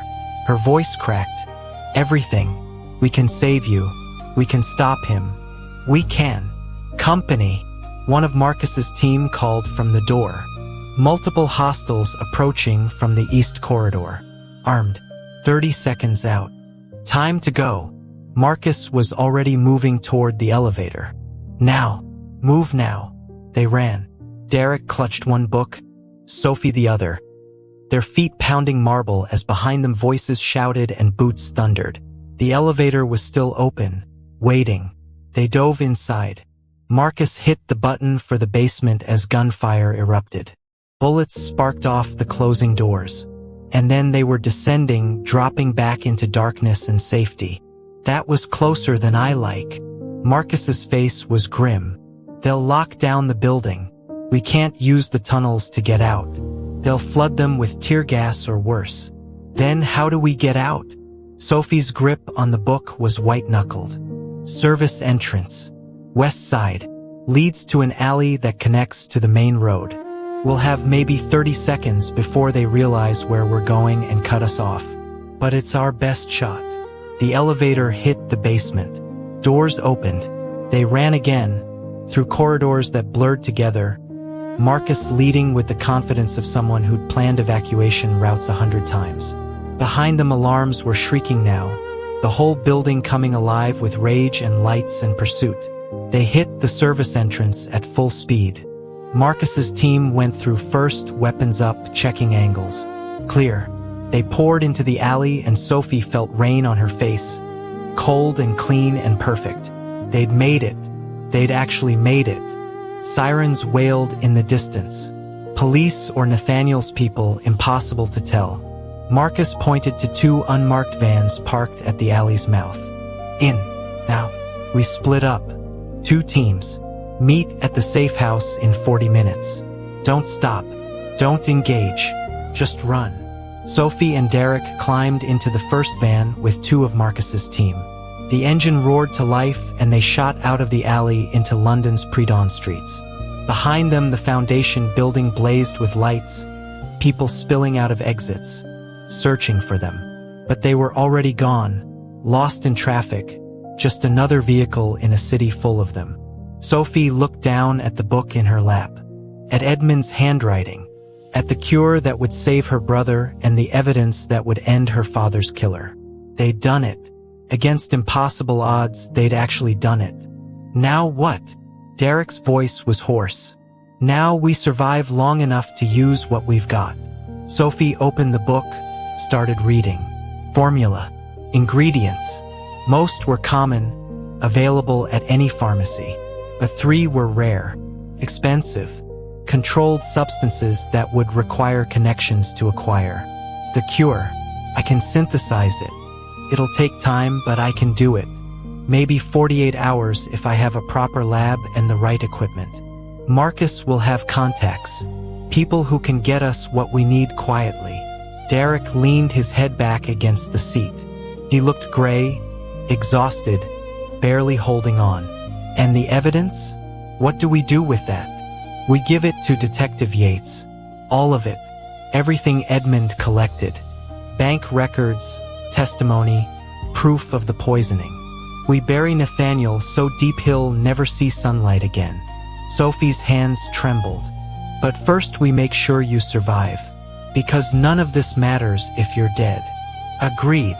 Darrick's eyes closed. I'm trusting you, Sophie. With my life. With everything. Don't let me down. Never. She reached out, squeezed his hand. We're family. We protect each other. That's what Edmund taught us. That's what we do. The van drove on through the empty streets, carrying them toward safety and synthesis and salvation. Behind them, the sun was starting to rise, painting London in shades of gold and possibility. They'd survived the night. Now they just had to survive what came next. And somewhere in the city, Nathaniel Hargrove was realizing that his perfect plan had just fallen apart. That the evidence he needed to destroy was in the hands of the 2 people he'd underestimated. That the game he'd been playing for 15 years was about to end with him in handcuffs. Sophie smiled. Let him realize. Let him panic. Let him feel what Edmund felt in those final months. Knowing death was coming and being powerless to stop it. Because this time, the poison had an antidote. And the killer was about to learn what justice tasted like. The safe house was a converted warehouse in Shoreditch, all exposed brick and industrial windows, the kind of place that looked abandoned until you got close enough to see the reinforced doors and camera systems. Marcus's team had swept it twice before allowing them inside. Now Sophie stood at a makeshift lab table cobbled together from equipment that had been delivered in the last 3 hours, staring at a beaker of clear liquid that held her brother's life in molecular suspension. Is that it? Darrick's voice came from behind her. He was supposed to be resting, lying down in the back room where Marcus had set up cots and medical monitoring. He wasn't resting. He couldn't seem to stop moving, like staying still meant accepting how close to death he actually was. First stage. Sophie didn't look up, kept measuring, kept adding drops of reagent with precision that came from years of practice. This needs to bond with the catalyst before I can add the next compound. Another 6 hours minimum. I don't have 6 hours. You have 4 days. Maybe 5. Your symptoms are advanced but not terminal yet. 6 hours won't make a difference. You sure about that? He moved into her peripheral vision. His hands were shaking worse now, tremors that traveled up his arms. His face was slick with sweat despite the cool air. The poison was accelerating, reaching critical mass in his system. Sophie had seen this before in Edmund's final days. The cascade effect. Once it started, it moved fast. I'm sure. She wasn't. But he needed to believe it, needed to think there was time. Go rest. Let the medicine do its work once I finish it. That's the only job you have right now. Stay alive long enough for me to save you. He left without arguing, which told her how bad he really felt. Sophie's hands started shaking too. She forced them still, forced herself to focus. The formula was complex but not impossible. Edmund had done most of the work, tested it on himself even though he'd known it was too late. His notes were meticulous. If Sophie followed them exactly, measured everything perfectly, Didn't let fear or exhaustion interfere. She could do this. She would do this. Dr. Chen. Marcus appeared in the doorway, phone in hand. We have a problem. Of course they did. Sophie set down her pipette carefully. What kind of problem? The kind where Nathaniel just went on national television claiming you and Darrick kidnapped him at gunpoint, stole Foundation property, and are dangerous fugitives who should be considered armed and threatening. He's offered a £100,000 reward for information leading to your arrest. Sophie's stomach dropped. He what? Marcus turned his phone around. On the screen, Nathaniel stood in front of the Foundation building, looking appropriately distraught, flanked by police and lawyers. His voice was smooth, concerned, the voice of a man whose only interest was public safety. Darrick Crespo has been under immense stress recently due to his declining health and the pressures of running his late father's foundation. Last night he suffered what we believe was a mental break, facilitated by a woman claiming to be a long-lost relative. Together they've made wild accusations about poisoning and conspiracy. They've stolen proprietary research materials and are currently evading police custody. I'm asking anyone who sees them to please contact authorities immediately. Darrick needs help, medical help, and this woman needs to be stopped before she convinces him to do something they'll both regret. The feed cut to a news anchor discussing Darrick's recent erratic behavior, his unexplained absences from Foundation events, his sudden engagement to Victoria Ashford, who was now missing and feared harmed. They showed photos of the destroyed Gala, the crashed Mercedes being pulled from the Thames, eyewitness accounts of the shooting on Westminster Bridge. Every piece of evidence painted them as unhinged, dangerous, exactly the kind of people you'd cross the street to avoid. He's flipping the narrative. Sophie's voice was hollow, making us the villains. By the time anyone listens to our side of the story, we'll be locked up or dead, and he'll have destroyed all the evidence. Probably. Marcus pocketed his phone, which means we accelerate our timeline. How fast can you finish that cure? Not fast enough. The compounds need time to bond. If I rush it, it won't work. Might even make things worse. Then we have a different problem, because in about 3 hours, every police officer in London will be looking for your faces. Every camera will be flagged. Every safe house will be compromised. We need to move you somewhere they won't think to look. Where?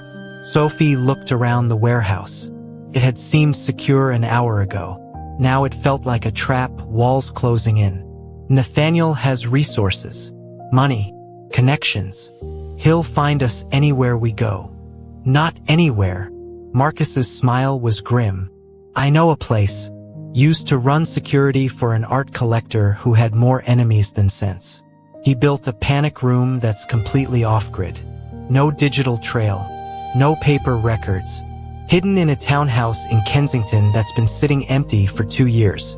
We take you there, you finish the cure, and then we figure out how to clear your names without getting shot. And if Nathaniel finds us anyway, then we shoot back. Marcus checked his watch. Pack whatever equipment you need. We leave in 20 minutes. My team will transport you separately from the medical gear, just in case we're being followed. You'll have everything you need to work, but Sophie, listen to me. If we get caught, if this goes bad, you destroy those books. Burn them, shred them, whatever it takes. Don't let Nathaniel get his hands on them. But the evidence means nothing if you're dead. Priority 1 is keeping you both alive. Priority 2 is curing Darrick. Priority 3 is justice. In that order. Clear? Sophie nodded numbly. 20 minutes. She had to pack an entire laboratory into portable cases in 20 minutes and trust that a stranger's panic room would keep them hidden from a man who'd spent 15 years planning the perfect crime. It was insane. It was impossible. It was also her only option. She started packing. Beakers first, wrapped in cloth. Then the compounds, each labeled, each essential. The books went into a waterproof case that locked with a combination only she knew. Edmund's handwriting pressed against clear plastic, formulas and accusations and truth waiting to be used. Darrick reappeared as she was finishing. He changed into clean clothes from Marcus's supplies, black tactical gear that made him look like a soldier instead of a billionaire. But he moved like someone carrying too much weight, every step an effort. The poison was winning. Sophie had maybe 72 hours to turn it around before irreversible organ damage set in. I saw the news. His voice was flat. Nathaniel's good at this. Better than I thought. He's always had a gift for making people believe what he wants them to believe. I watched him do it to my father for years, convincing him that failed projects were successful, that stolen research was collaborative, that loyalty meant blind faith. Edmund never saw it. Never wanted to believe his friend could be that calculating. Edmund saw it eventually. Sophie sealed the last case. That's why he gathered evidence. That's why he gave it to me. He knew he couldn't stop Nathaniel himself, that his reputation and position made him too visible, too easy to discredit. But a secret daughter with nothing to lose and everything to prove? That was different. That was dangerous. You're definitely dangerous. Darrick's smile was weak. Nathaniel has no idea what he's dealing with. Neither did I until about 12 hours ago. You've been planning this for 15 years. Building credentials, gathering proof, waiting for the perfect moment. That's terrifying and impressive in equal measure. I learned from the best. Sophie shouldered a bag of equipment. Edmund taught me that patience isn't weakness, it's strategy. That timing matters more than force. That you only get one shot at taking down a monster, so you better make sure all your ammunition is loaded before you pull the trigger. Is it loaded? Our ammunition. Sophie thought about the papers in her pocket, the books in the case, the cure synthesizing on the table. Getting there. Another day and we'll have everything we need. Medicine. Evidence. A plan that doesn't involve drowning or being shot at. Hopefully. I'd settle for just the first two. Darrick picked up another bag despite his trembling hands. Let's go. Marcus gets twitchy when people run behind schedule. They moved through the warehouse toward the loading dock where two vans waited, engines running. Marcus's team was already loading equipment, moving with military efficiency. No one spoke. No one wasted time. They'd done this before, Sophie realized. Evacuated principals under fire, moved assets under pressure, operated in the spaces between legal and necessary. Sophie climbed into the first van with one of Marcus's men, a quiet operator who introduced himself only as Reed. Darrick went in the second vehicle. The separation made sense tactically but felt wrong emotionally. They just found each other again and now they were being split up, sent in different directions, gambling that Marcus's plan would work and they'd reunite in some stranger's panic room instead of a morgue. The van pulled out of the loading dock into morning traffic. London was waking up, people heading to work, tourists taking photos, the city functioning like nothing was wrong. Like two people weren't racing against poison and conspiracy and a man who'd killed once and wouldn't hesitate to kill again. Sophie pressed her face to the window, watching the streets blur past, wondering if this was how Edmund had felt in his final days.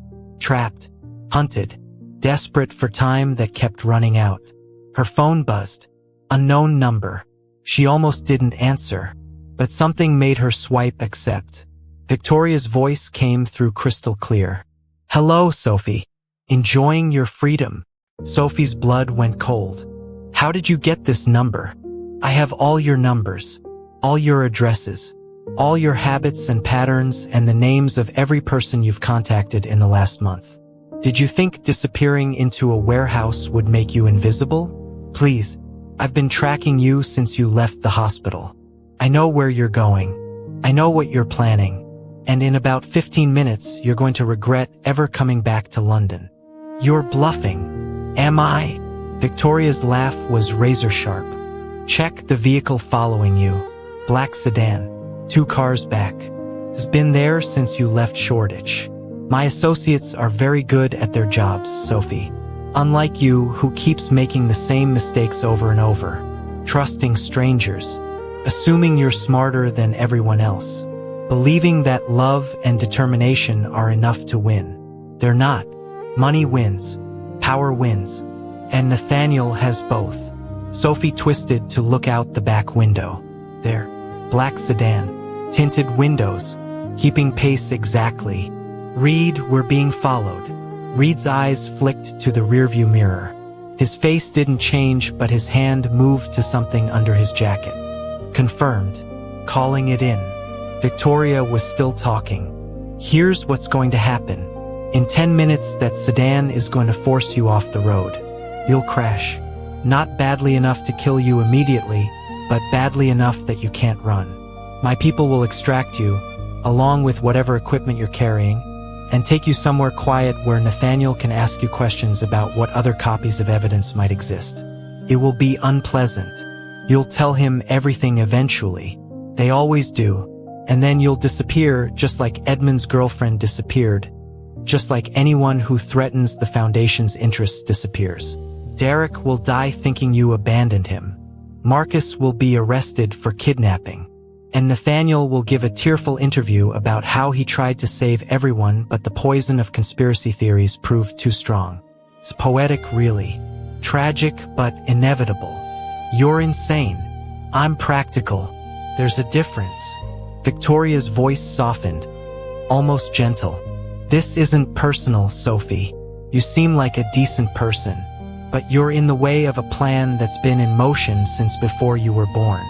Nathaniel and Edmund's father made certain promises to certain people 40 years ago. When Edmund tried to back out, when he decided morality mattered more than profit, he signed his own death warrant. You're just collateral damage. Secondary elimination. Nothing more. Edmund's father? Sophie's mind raced. What does he have to do with this? Everything. But you'll never live long enough to understand. Goodbye, Sophie. Tell Marcus I'm sorry about what happens to his team. They're just doing their jobs. It's unfortunate they chose the wrong side. The line went dead. Sophie stared at her phone, at Victoria's final words, at implications she didn't have time to process. Reed was already on his radio, barking coordinates, calling for backup, alerting the second van. Behind them, the black sedan accelerated. Beside it, another vehicle appeared. Then another. They were boxed in, trapped between normal traffic and professional hunters. Hold on. Reed's voice was calm despite everything.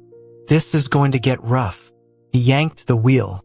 The van swerved left, cutting across lanes, heading for a side street. Horns blared. Brakes squealed. The pursuing vehicles followed like wolves scenting blood. Reed took a corner so sharp Sophie was thrown against the side panel, equipment cases sliding, glass breaking somewhere in the back. He didn't slow down. We need to lose them. Sophie braced herself against the dash. If they catch us. They won't catch us. Reed's hands were steady on the wheel. His face was all concentration, no fear. I've done this 100 times. We just need to reach the panic room. 2 more minutes. Marcus will meet us there with Darrick. We'll be secure. 1 minute passed.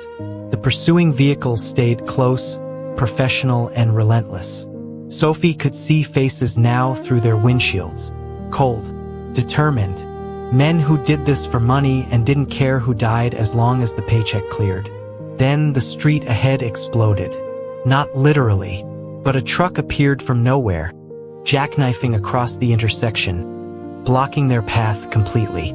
Reed slammed on the brakes. The van skidded, fishtailed, hit the curb and stopped inches from a brick wall. Out! Now! Reed had his gun drawn, was yanking Sophie's door open, pulling her into the street. Behind them, the pursuing vehicles were stopping, doors opening, men emerging with weapons drawn. Run! That alley! Go! Sophie ran. She grabbed the case with the books, left everything else, and sprinted toward the narrow gap between buildings Reed was pointing at. Behind her, gunfire erupted. She didn't look back, didn't stop, just ran with everything she had, case clutched to her chest, praying Darrick was somewhere safe, somewhere they couldn't reach. The alley was tight, wet, smelling of garbage and desperation. Sophie's shoes splashed through puddles. Her lungs burned. Behind her boots pounded pavement. Reed's voice shouted something she couldn't hear over the sound of her own heartbeat. More gunfire, then screaming, then silence. She burst out of the alley into a small courtyard. Residential buildings on all sides. Normal people living normal lives behind those windows. Sophie looked around wildly, searching for an exit, for somewhere to hide, for anything that might save her. A door opened. Marcus stood there, face grim, tactical vest covered in blood that probably wasn't his. Inside. Now, Reed. I don't know. Sophie stumbled through the door. They were shooting. He told me to run. I ran. Good man. Marcus slammed the door through multiple locks. This way. Basement. The panic room entrance is behind a false wall. Once we're inside, they can tear this building apart and never find us. They descended stairs 2 at a time. Behind them, something heavy hit the front door. Voices shouted. They were out of time. Marcus led her through a storage room stacked with wine and forgotten furniture. At the back wall, he pressed something and a section swung inward, revealing darkness and the smell of recycled air. Get in. Sophie hesitated. Darrick. Where's Darrick? Already inside. Barely made it himself. His driver got clipped but survived. Now move before we join Reed in whatever fresh hell he's dealing with. Sophie moved. The panic room was larger than she expected, maybe 20 feet square, with cots and supplies and equipment already set up. Darrick lay on one of the cots, eyes closed, face gray.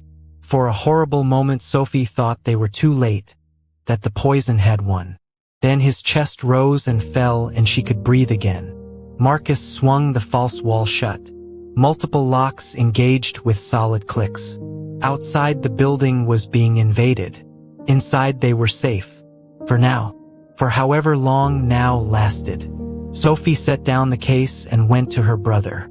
His forehead was burning hot under her hand. Fever. The poison reaching its final stages. She had maybe 24 hours before permanent damage set in. 24 hours to synthesize a cure from equipment that was partially destroyed and ingredients that were scattered across 2 crashed vehicles. It was impossible. It had always been impossible. But Sophie had spent 15 years preparing for impossible. She opened the case, pulled out the books, started reading by the light of emergency LEDs. Edmund's handwriting swam in her vision. She blinked away tears, focused, began to plan, because Victoria was wrong about one thing. Love and determination weren't enough to win, but combined with chemistry, strategy, and a willingness to burn the world down if necessary. That might be enough. That would have to be enough. Outside, the wolves were howling. Inside, Sophie Chen was preparing to show them what happened when you cornered someone with nothing left to lose. The panic room had no windows, no sense of time passing. Sophie worked by LED light that turned everything blue-white and harsh, mixing compounds that would either save Darrick's life or kill him faster. There was no middle ground with thorium X poisoning. You either reversed it completely or accelerated the cascade into organ failure. Edmund's notes were clear about that, terrifyingly clear. Darrick had been unconscious for 6 hours. His breathing was shallow, irregular. Marcus had set up a portable 4-drip with fluids and anti-seizure medication, but it was a band-aid on a bullet wound. Without the cure, Sophie would watch her brother die the same way she'd watched her father die 15 years ago. Slowly, painfully, aware of every system shutting down. She couldn't let that happen. Wouldn't let that happen. How much longer? Marcus's voice came from behind her. He'd been standing guard at the panic room door for hours, monitoring cameras, tracking police movements, coordinating with what remained of his team. Reed was dead. His driver had died in the hospital 2 hours ago. The cost of survival kept climbing. 3 hours, maybe 4. The final compound needs to stabilize before I can administer it. Sophie didn't look up from the beaker she was heating over a chemical burner. The liquid inside was turning from amber to deep gold. Has there been any movement outside? Police came and went. Nathaniel's people are still out there somewhere, but they've gone to ground. Probably waiting for us to run out of supplies and have to surface. Marcus moved closer, studying Darrick's pale face. He looks like Edmund in those final days. Same gray color, same way his hands curl. I remember because I was there when Edmund died. Held his hand while the doctor signed the death certificate. He asked me to look after Darrick, to make sure he didn't trust the wrong people. I failed at that spectacularly. Victoria fooled everyone. Sophie checked her notes, added 3 drops of reagent. She was professionally trained to be charming, trustworthy, perfect. You can't blame yourself for not seeing through an expert performance. I can blame myself for not asking questions, for retiring when Edmund needed me most, for letting Nathaniel install his own security team without pushing back. Marcus's jaw was tight. I knew something was wrong. Knew Edmund's death felt suspicious. But I was tired, burnt out. I took the easy path and convinced myself natural causes made sense. Now Reed is dead because I didn't do my job 15 years ago. Sophie finally looked at him. Reed died doing his job today, protecting a principal under fire. That's on Nathaniel and Victoria. Not you. Doesn't make it hurt less. No, it doesn't. Sophie turned back to her work. But we honor him by finishing this, by making sure his sacrifice meant something. That's all we can do for the dead. Make their deaths matter. They worked in silence after that. Sophie mixing, measuring, testing. Marcus monitoring, planning, preparing for whatever came next. Around them, the panic room hummed with ventilation and electricity. A sealed box protecting 2 people who'd become the last obstacles between a murderer and complete victory. At hour 7, Darrick woke up screaming. Sophie dropped her pipette and ran to his side. He was thrashing, eyes open but unseeing, trapped in some nightmare vision only he could perceive. Seizure, the poison reaching his brain.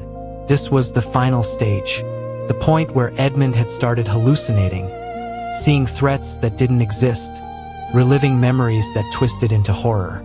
Hold him down. Sophie grabbed anti-seizure medication from Marcus's medical kit.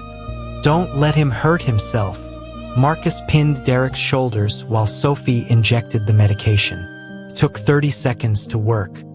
30 seconds of watching her brother fight invisible demons, screaming words that made no sense, begging people who weren't there for forgiveness and mercy in time.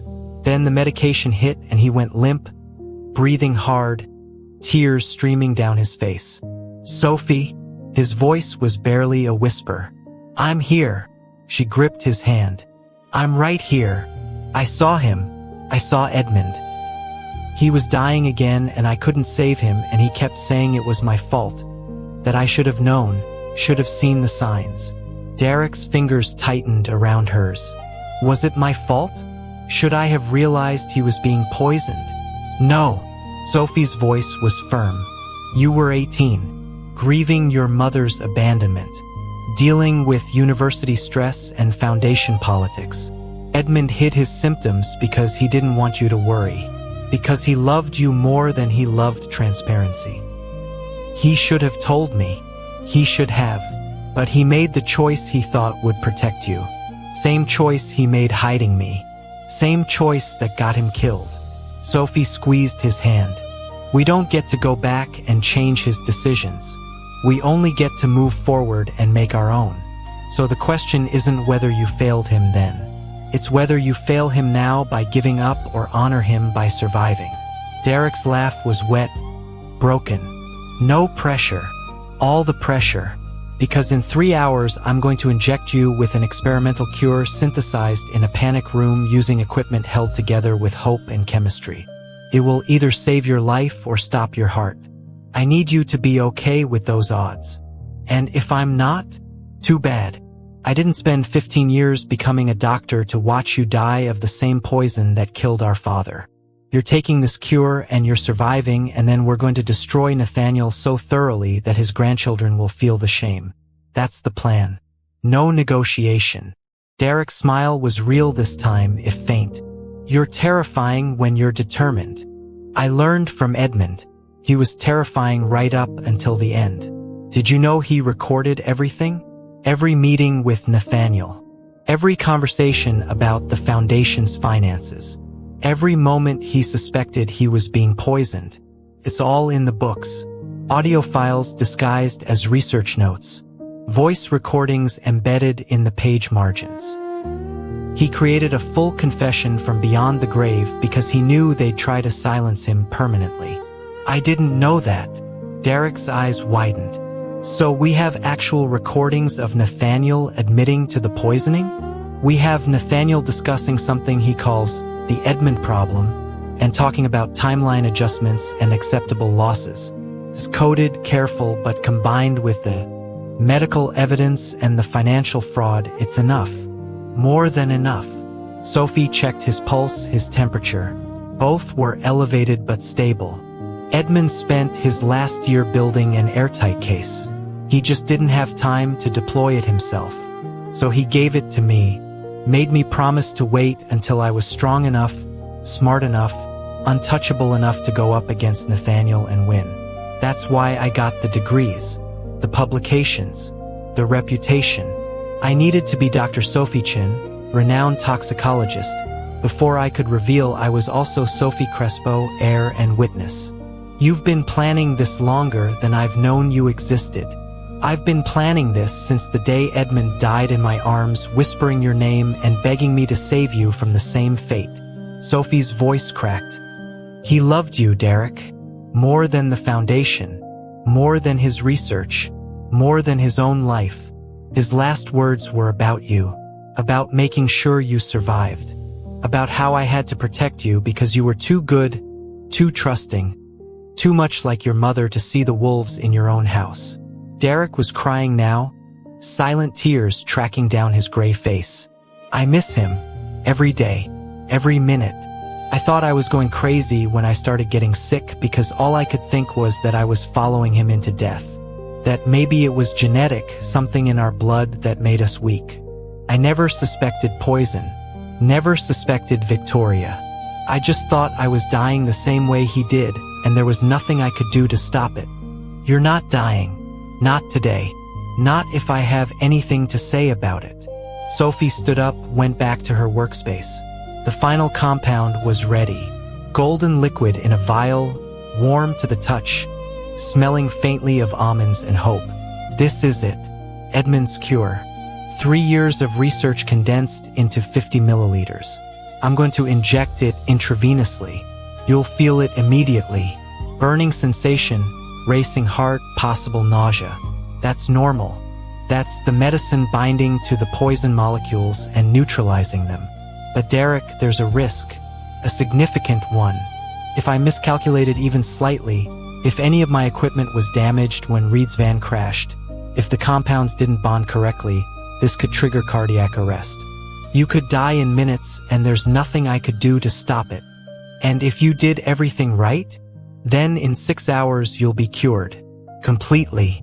The poison purged from your system. Full recovery expected within a week.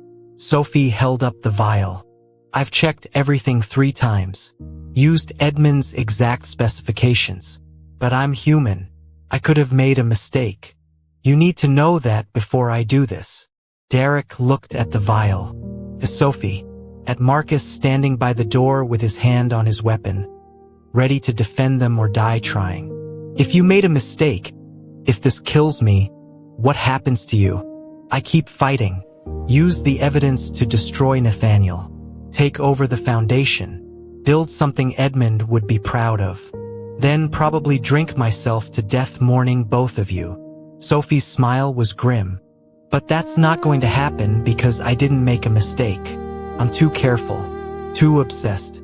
Too determined to lose you when I just got you back. So stop asking questions and let me save your life. Okay. Darrick rolled up his sleeve. Do it. Sophie prepared the injection with hands that didn't shake despite everything. This was the moment.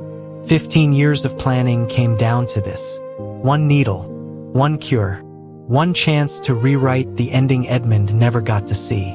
She found the vein, inserted the needle, pushed the plunger. The golden liquid disappeared into Darrick's bloodstream, and for 3 seconds nothing happened. Then he gasped, his back arched, his hands clenched into fists. The burning sensation Sophie had warned about clearly hitting him like fire in his veins. "Stay with me." Sophie monitored his vitals. Heart rate climbing, blood pressure spiking, temperature rising. "This is normal. This is the cure working.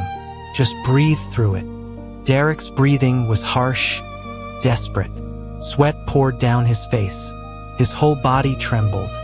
"Feels like I'm dying." "You're not dying. You're healing. There's a difference." Sophie grabbed his hand, held it tight. "Focus on my voice.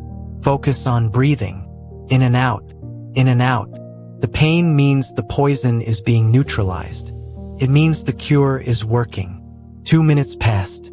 3. Darrick's heart rate started to stabilize. His breathing evened out. The gray color of his skin began to fade, replaced by something closer to normal. 5 minutes. 6. His eyes cleared. The tremors in his hands stopped. At minute 7, he sat up without help. "I can breathe." His voice was full of wonder. "I can actually breathe without my chest feeling like it's being crushed.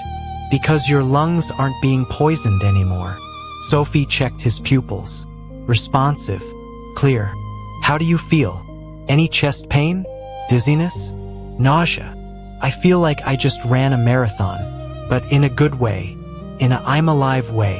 Darrick flexed his hands, staring at them like they belonged to someone else. "The tremors are gone. The headache I've had for 6 months is gone. Sophie, I think it worked. I think you actually cured me. We'll need to monitor you for the next 6 hours to be sure. Run blood work. Check for any residual toxins." "But yes." Sophie allowed herself to smile. "I think it worked." Marcus exhaled slowly. "Well, that was terrifying.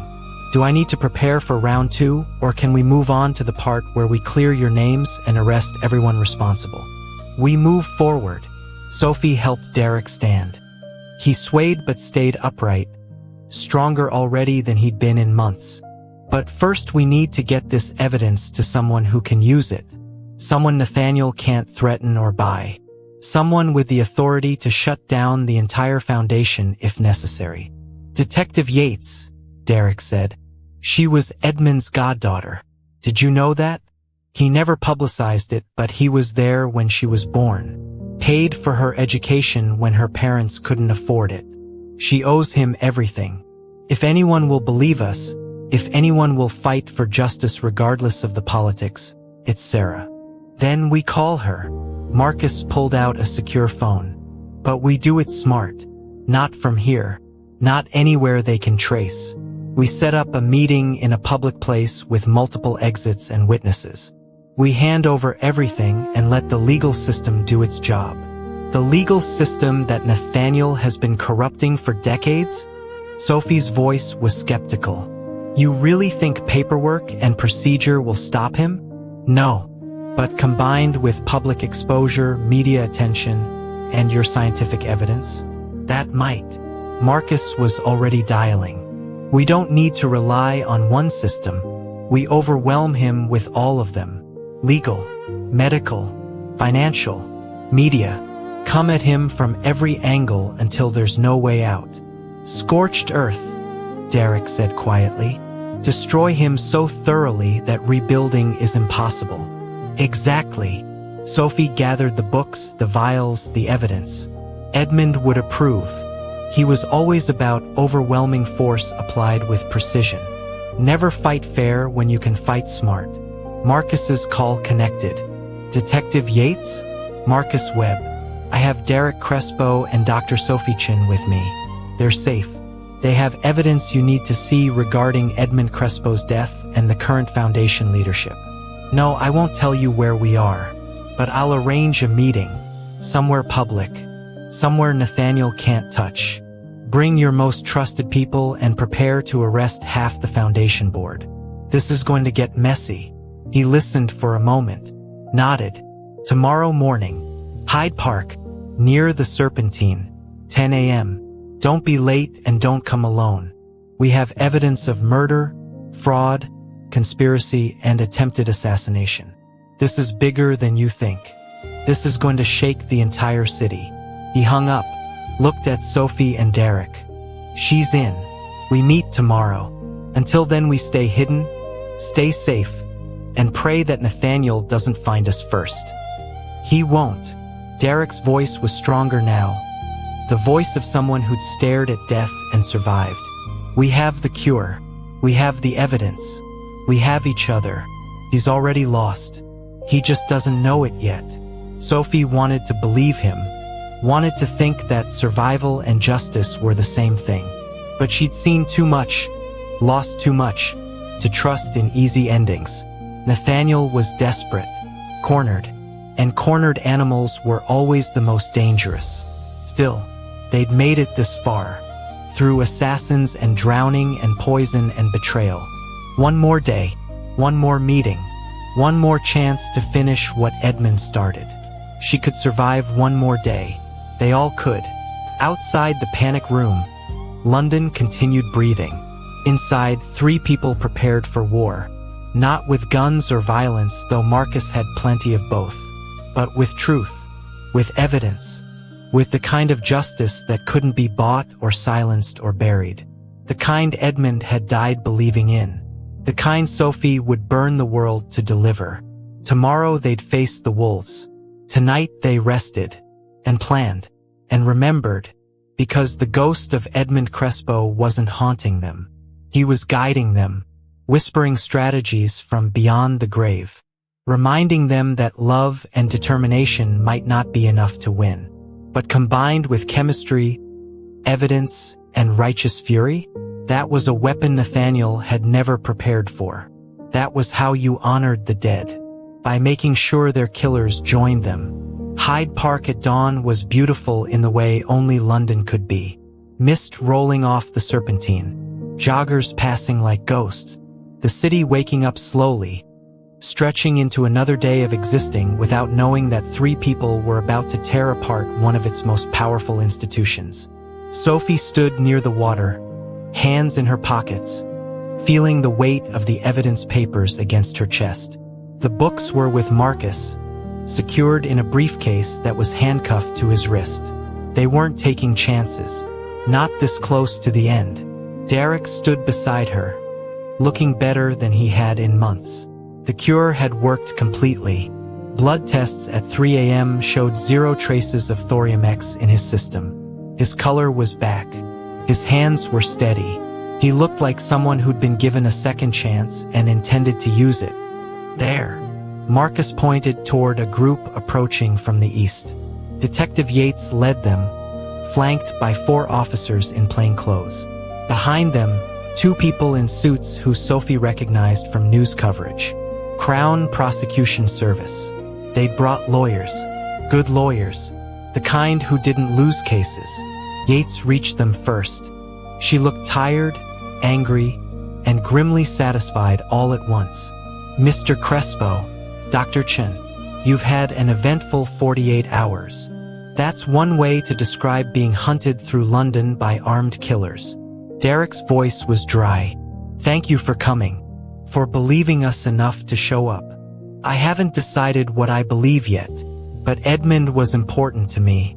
If someone murdered him, I want them buried. Show me what you have. Marcus unlocked the briefcase, pulled out the books, handed them to Yates with a care that bordered on reverence. Everything, medical records, financial fraud, audio recordings, timeline of the poisoning, names of everyone involved, proof that Edmund Crespo was murdered and that his son was being killed the same way. Yates opened the first book, started reading. Her face went very still, very focused. 2 minutes became 5. 5 became 10. The CPS lawyers leaned over her shoulder, reading along. their expressions growing darker with every page. Finally, Yates looked up. This is extraordinary.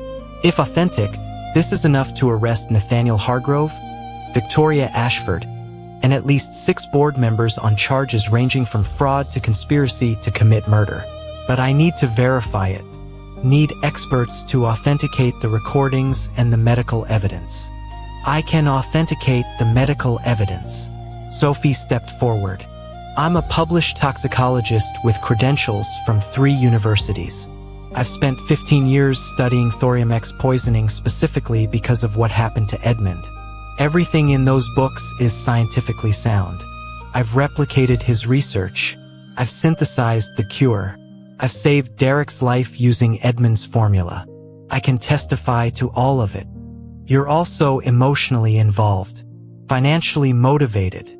Any defense attorney will tear you apart on the stand. Let them try. Sophie's smile was sharp. I've prepared for this moment for 15 years. I have peer-reviewed publications. I have independent lab results. I have a cure that works and a patient who's alive because of it. I'm not some grieving daughter making wild accusations. I'm a scientist presenting evidence. There's a difference. One of the CPS lawyers stepped forward. We'll need time to review everything.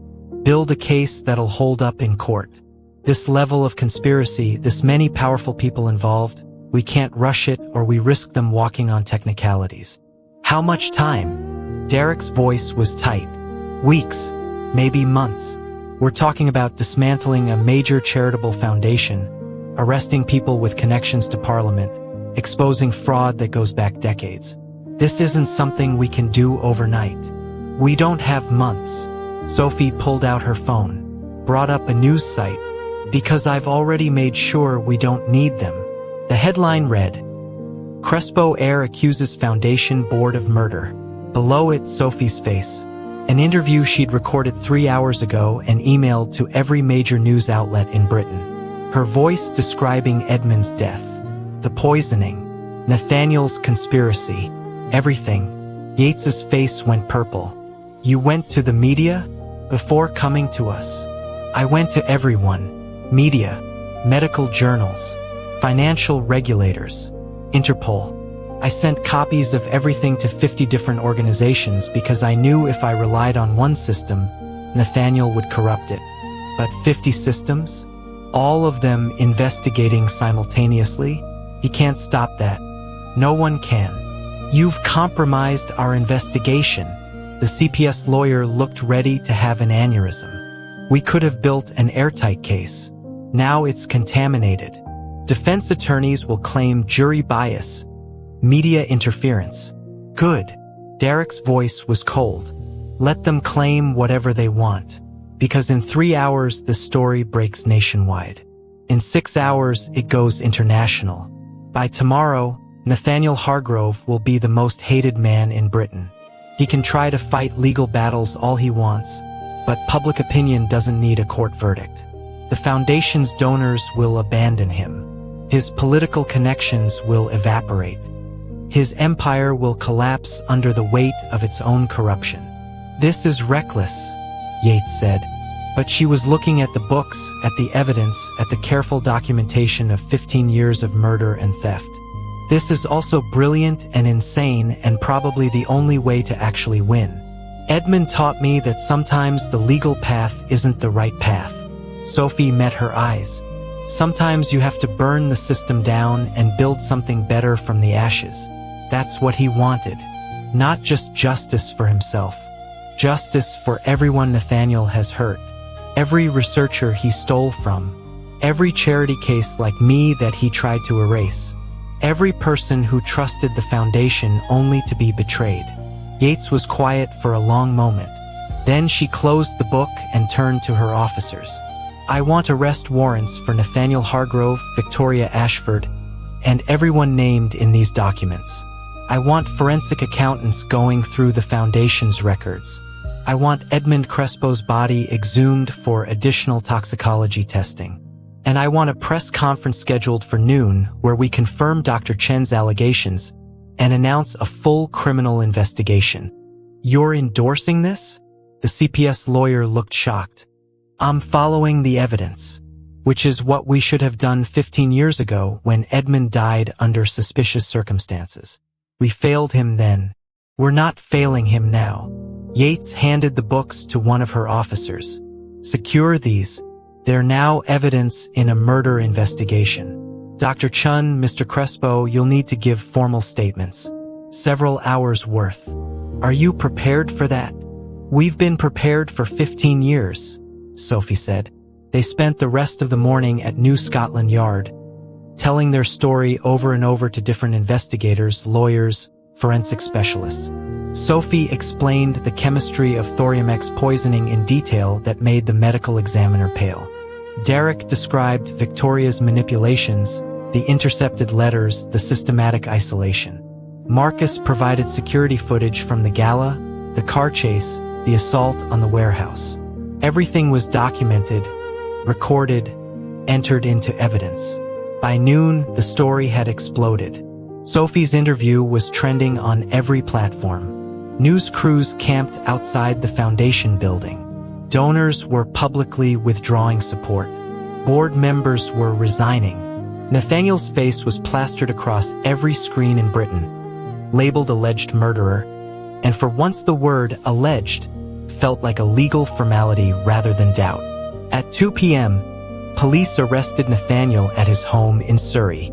The footage showed him being led away in handcuffs, still protesting his innocence, still trying to spin the narrative. But the narrative was out of his control now. The evidence was public. The truth was spreading, and no amount of money or connections could stop it. Victoria was arrested at Heathrow trying to board a flight to Dubai. She changed her appearance, cut her hair, wore glasses and dowdy clothes, but facial recognition caught her. She was extradited back to London within hours. By evening, 6 more arrests had been made. Board members, security contractors, the corrupt police chief who'd been on Nathaniel's payroll. The dominoes fell one after another, each collapse revealing more corruption, more conspiracy, more proof that Edmund had been right about everything. Sophie watched it unfold from Detective Yates's office, drinking terrible coffee and feeling numb with exhaustion and relief. They'd done it. Actually done it. Exposed everything. Survived everything. Won. What happens now? Darrick sat beside her, looking equally dazed. To the foundation. To us. To everything Edmund built.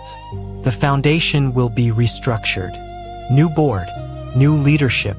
Possibly you. Yates leaned against her desk. You're Edmund's son. You're the majority shareholder. You have the legal right to rebuild it however you see fit.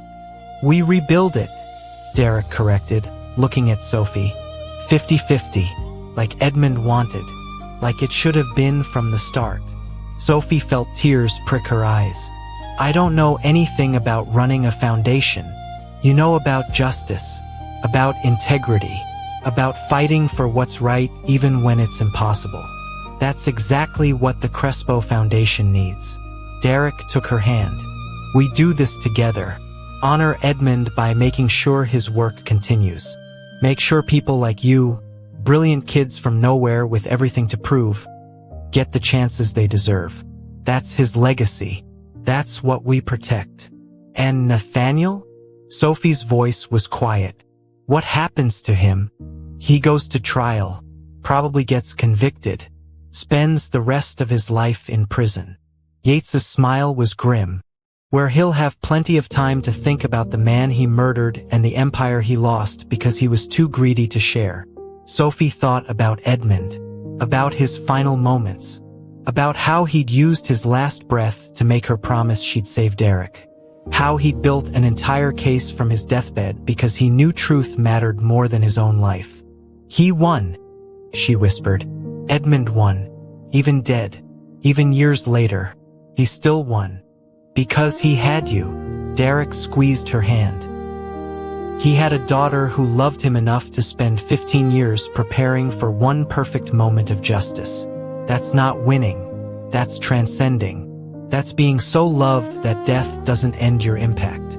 They sat in silence after that, watching the sun set over London, watching the news cycle spin, watching Nathaniel's empire burn. It wasn't satisfaction Sophie felt. It was completion. The ending of a story that had started when she was 7 years old and sick in a Beijing hospital. When a stranger with kind eyes had seen her file and decided she was worth saving. Edmund had saved her. Now she'd saved his son, saved his legacy, saved everything he'd built from the wolves who'd tried to tear it apart. That was love. That was family. That was what it meant to honor the dead. 3 weeks later, Sophie stood on the balcony of the Foundation's library, looking out over London. The room had been completely restored, the ice sculpture replaced, the damage repaired. It looked exactly as it had the night of the gala, except now it was empty, quiet, hers. Well, theirs. Darrick joined her on the balcony, carrying 2 glasses of champagne. To new beginnings? To continued ones. Sophie took the glass. To finishing what Edmund started. To making sure every brilliant kid who gets told they don't belong finds a place here. To proving that love and determination and really good chemistry are enough to change the world. To family, Darrick added. The one we're born into and the one we build. They drank. The champagne was expensive, probably ridiculous. Definitely wasted on Sophie, who'd never developed a taste for alcohol. But the gesture mattered. The moment mattered. Standing here in the place where she'd been thrown out and humiliated. Now the co-owner, the co-founder of something new and better. Below them, London sparkled. Somewhere in that city, Nathaniel sat in a cell awaiting trial. Victoria sat in another, having agreed to testify against him in exchange for a reduced sentence. The Foundation's new board was meeting tomorrow to approve a complete restructuring. Edmund's research was being published posthumously. His name finally attached to the discoveries Nathaniel had tried to steal. Everything was changing. Everything was finally impossibly right. You know what Edmund would say if he could see this? Sophie said quietly. What? He'd say we're spending too much time celebrating and not enough time working. He'd already have us planning the next 10 years, the next 100 research grants, the next 1,000 kids we could help. Sophie smiled. He was terrible at enjoying victories, always looking ahead, always planning. Then let's plan. Darrick set down his glass. Let's build something so extraordinary that people study it in 100 years. Let's prove that one good person who refuses to give up can change everything. Let's make Edmund's ghost proud. He's already proud. Sophie could feel it, a warmth in her chest that had nothing to do with champagne. He's been proud since the moment you decided to believe me, since the moment you drove off a bridge to save us, since the moment you chose justice over safety. That's what he wanted. That's all he ever wanted. For you to be brave and good and unwilling to compromise. I learned from the best. Darrick's smile was real, whole, healthy. The cure had given him his life back. Sophie had given him his family back. Together they'd given Edmund his justice back. Come on, we have work to do. Foundations to rebuild. Legacies to honor. Worlds to change. They left the balcony together, walking back into the library where so much had ended and so much had begun. Behind them, the sun set over London, painting the sky in shades of gold and fire and promise. The Crespo Foundation would rise again, stronger, better, guided by 2 people who understood that wealth meant nothing without integrity, that power meant nothing without purpose, that legacy meant nothing unless it helped people who came after. Edmund Crespo was dead, but his work lived on, in Sophie's research, in Darrick's leadership, in every grant awarded, in every life changed, in every brilliant kid from nowhere who got told they belonged. That was immortality. That was love. That was what it meant to win. Sophie looked back once at the balcony, at the view, at the city that had tried to break her and failed. She smiled. Somewhere she knew Edmund was smiling too. They'd done it. Together. Family. And this was only the beginning.